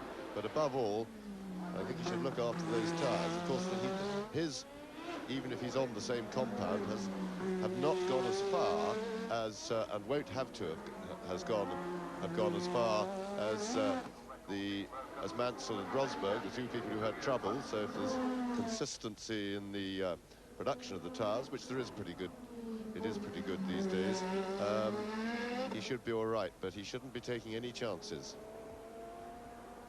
This Adelaide Grand Prix, the second Australian World Championship Grand Prix, and the success of it is down to all sorts of people. But if I may single out two who've made this FIA World Championship race the resounding success for the second year that it is, I would say they are Mal Hemmerling and Bob Barnard. Mal Hemmerling, who has masterminded the organisation and administration. Bob Barnard, who has done such a superb job on the course. Yes, I would like to add my congratulations to them both and to everybody who's worked on this race, because it really has been marvellously done. Nothing is too much trouble for them. For example, we had a huge amount of rain all this week, resulting in a lot of mud in the car parks and paddocks and around, so they just moved tons and tons, lorry load after lorry load, of wood shavings and chippings into the circuit, and they actually managed to conquer the mud problem. It was a truly fantastic effort, and that's just typical of everything that they do. Whatever it is, no matter how much trouble it is, they're always prepared to do it. So Prost, still lapping in the 1:21, so he's not hanging around.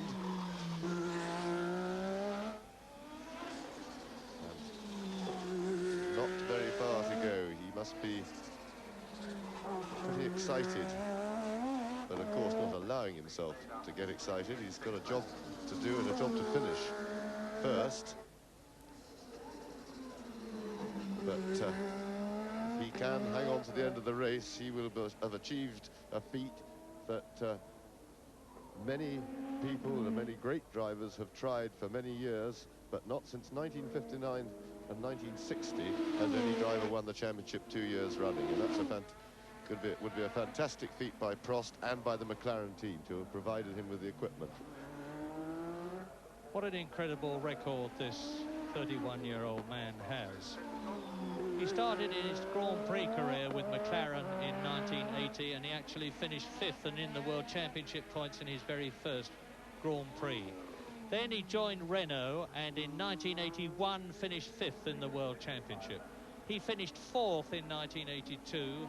In 1983, he lost the World Championship to Nelson Piquet on the very last race of the year in South Africa.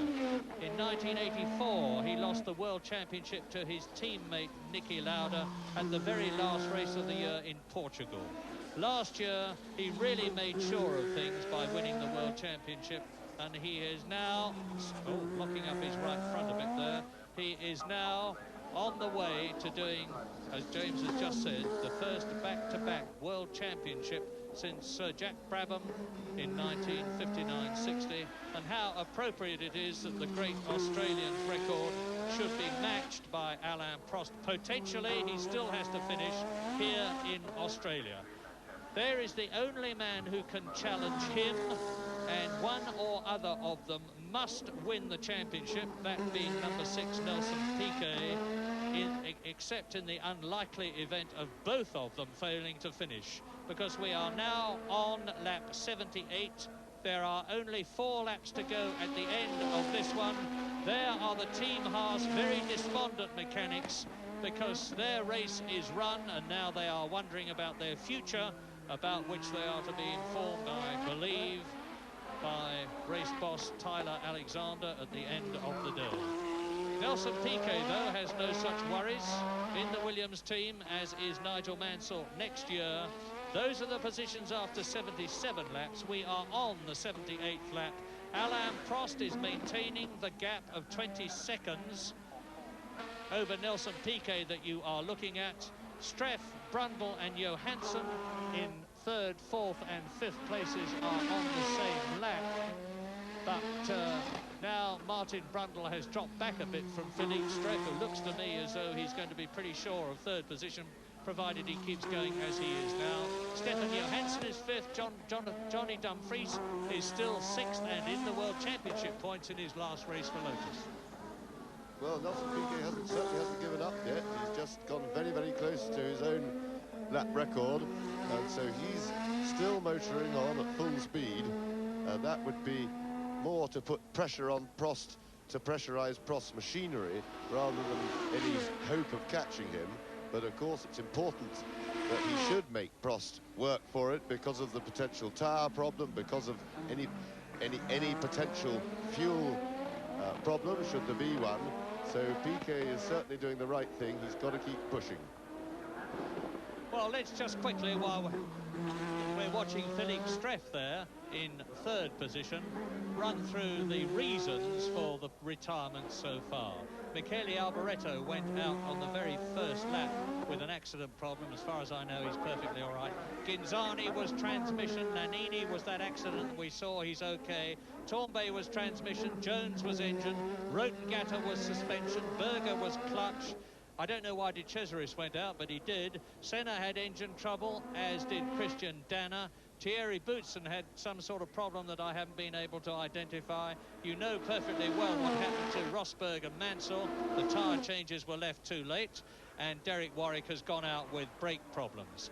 And now we are on lap 80 with 2 laps to go at the end of this one, and the possibility of a historic situation for Alain Prost. Yes, and as we speak, Prost has finally decided to slow it right down. So he is just trying to get his machine to the line with as little strain on it now as possible.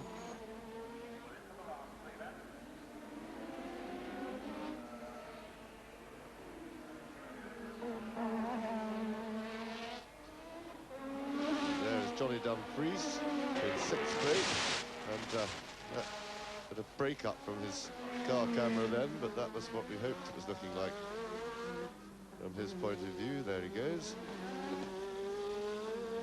And he'll be pretty pleased with a World Championship point.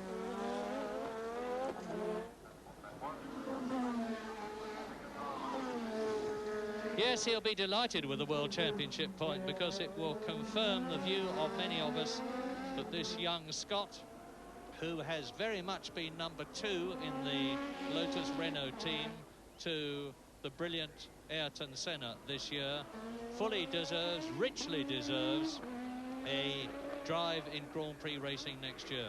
And there are going to be a lot of drivers chasing seats. There's Streff, there's Brundle, and behind Martin Brundle, who is in 5th place, is Stefan Johansson. So the battle for 3rd, 4th and 5th is getting pretty close indeed. Johansson is catching Brundle, who is 4th. Brundle is not so far behind Streff, who is 3rd. Now, there you see them. There's Streff taking the racetrack hairpin. There is Martin Brundle, and just behind him is the Ferrari of Stefan Johansson. 3rd, 4th and 5th. 1st and 2nd look to be settled, provided Prost has no problems and Piquet has no problems. Dumfries, who is with them, has been lapped. He is in 6th position. So you're actually looking at the 3rd, 4th, 5th and 6th cars together on the circuit.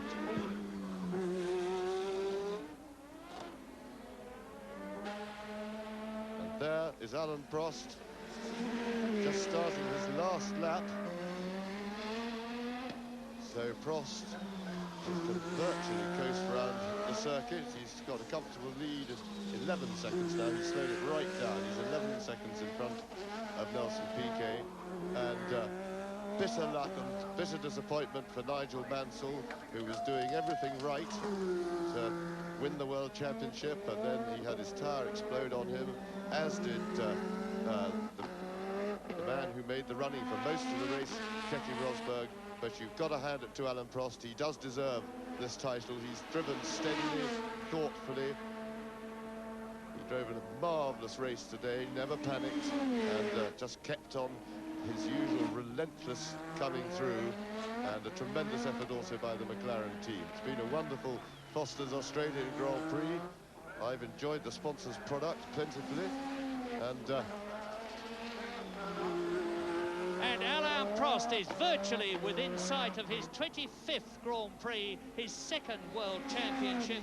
An absolutely superb achievement. You have seen the crowd rising to this popular little Frenchman, who has demonstrated yet again that he's the driver of the day, and he takes the checkered flag. He wins the Australian Grand Prix. He wins the World Championship of 1986.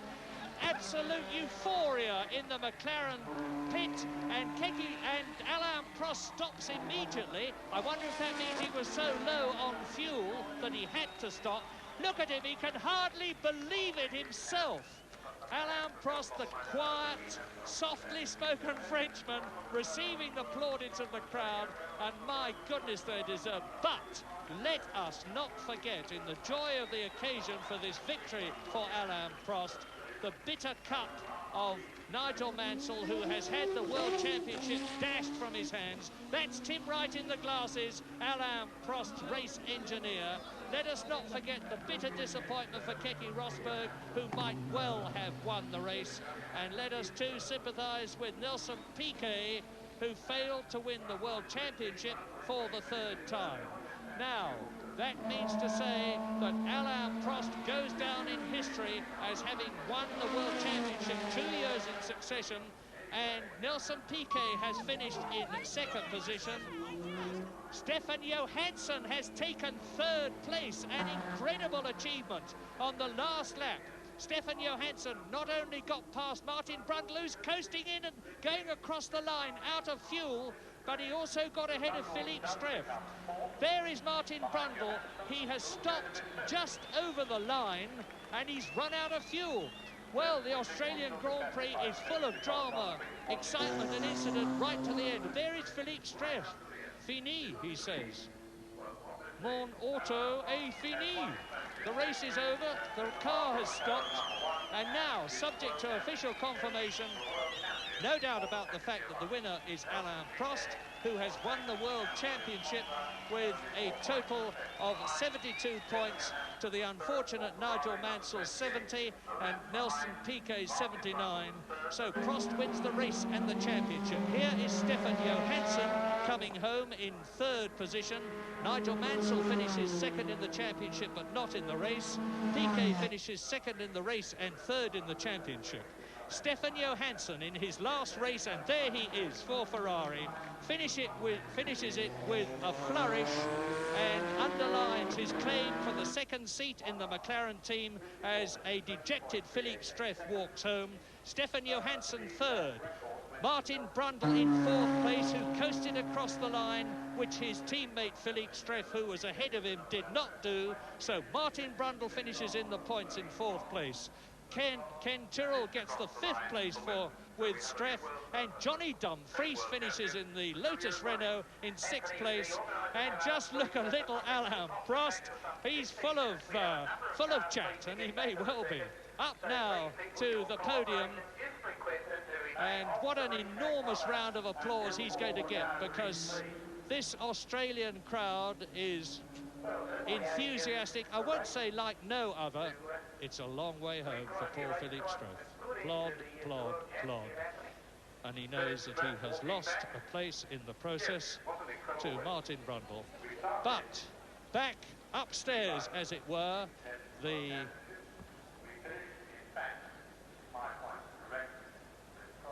Prime Minister of Australia, Bob Hawke, is here. And over our commentary box goes that tremendously powerful and enormously noisy and truly beautiful F111, which has been thrilling us before the race and does a victory blast over Adelaide to say well done to Alain Prost. Now I look for the little Frenchman as the Williams there of Nelson Piquet, which finished in second position, is wheeled away. Well, 6 points for the Williams team, which gives them 141. And that's not enough to beat the McLaren constructors' record of 143.5 in 1984. So near and yet so far. And I was saying... And that really is the story of the Australian Grand Prix, isn't it? So near and yet so far. The title going to Alain Prost, 72 points, 2 points clear of Britain's Nigel Mansell, and Nelson Piquet third with 69. And really the disappointment of Nigel Mansell is matched by all his British fans watching in this country, and certainly by Frank Williams, who's been watching in the studio with us. Frank, what are your feelings for Nigel at this moment? Well, desperately sorry for Nigel. It was circumstances completely out of his hands. I think Gacki had a tyre failure. Certainly Nigel seems to have had that. And it's just something he couldn't control. Let's take a look at precisely what did happen to Nigel. It was a tyre explosion, wasn't it? Well, it's difficult to be certain sitting 12,000 miles away, but visually, watching your television set there, I think the first thing to let go probably was the tyre. It's shredding pretty rapidly there. He did well to keep it all together, didn't he? Brilliant, actually. Yes, quite a moment at very high speed. A few questions, no doubt, in your mind now, and the thought may be that should he have come in for tyres earlier? No, a failure like that, if it was a failure, happens very unexpectedly. And it wouldn't have been a problem really due to excessive wear. We changed, as you saw, I called Nelson in pretty quickly afterwards as a precaution. And I would think right now there'll be quite a post-mortem going on in Australia about exactly what did happen. I should think so. And for Nigel, let's give him another thought at this point. He's led the championship for the second half of the season. What do you think he achieved this year? He hasn't taken the title, but he's achieved an enormous amount, hasn't he? Yes, he's established himself as one of the best 3 drivers in the world. He has an enormous amount of confidence, and if he's lost the championship this year, he'll certainly be attacking very strongly next year. What are your thoughts for Nigel and for the team next year? Because the sport is going to change a bit next year, isn't it? Well, there are new engine regulations. Fortunately, the rules are the same for everybody. I believe Honda will come out of their corner fighting hard. And I would say everyone's reasonably confident. Right. And Alain Prost, the champion once again. Tremendous achievement. Back-to-back championships for the first time since Jack Brabham in 1959. You must admire that. Yes, it has to be said that both he and his team McLaren have done a brilliant job. It's regrettable they took it away from us, but that's how it goes. Right, it's nice to see you able to smile after this. There will be that post-mortem, but the Williams team bounces back, doesn't it? Oh, I hope so, time after time, yes. Splendid. Frank, many thanks for joining us tonight. Thank you. Just sorry it didn't finish in the celebration that we were all hoping for. We've got 2 more Grand Prix programmes coming up today. Highlights at 11 a.m. once again on BBC 2, and then 11:35 on BBC 1 tonight. Further highlights with all the reaction from Adelaide and the stories that surrounded that Australian Grand Prix. And really, it can all be just summed up in the events, that single incident at, what, just 2 minutes past 5, when Britain's Nigel Mansell's hopes really exploded in a shower of sparks and rubber. And the title went to Professor Prost once again. Bye-bye.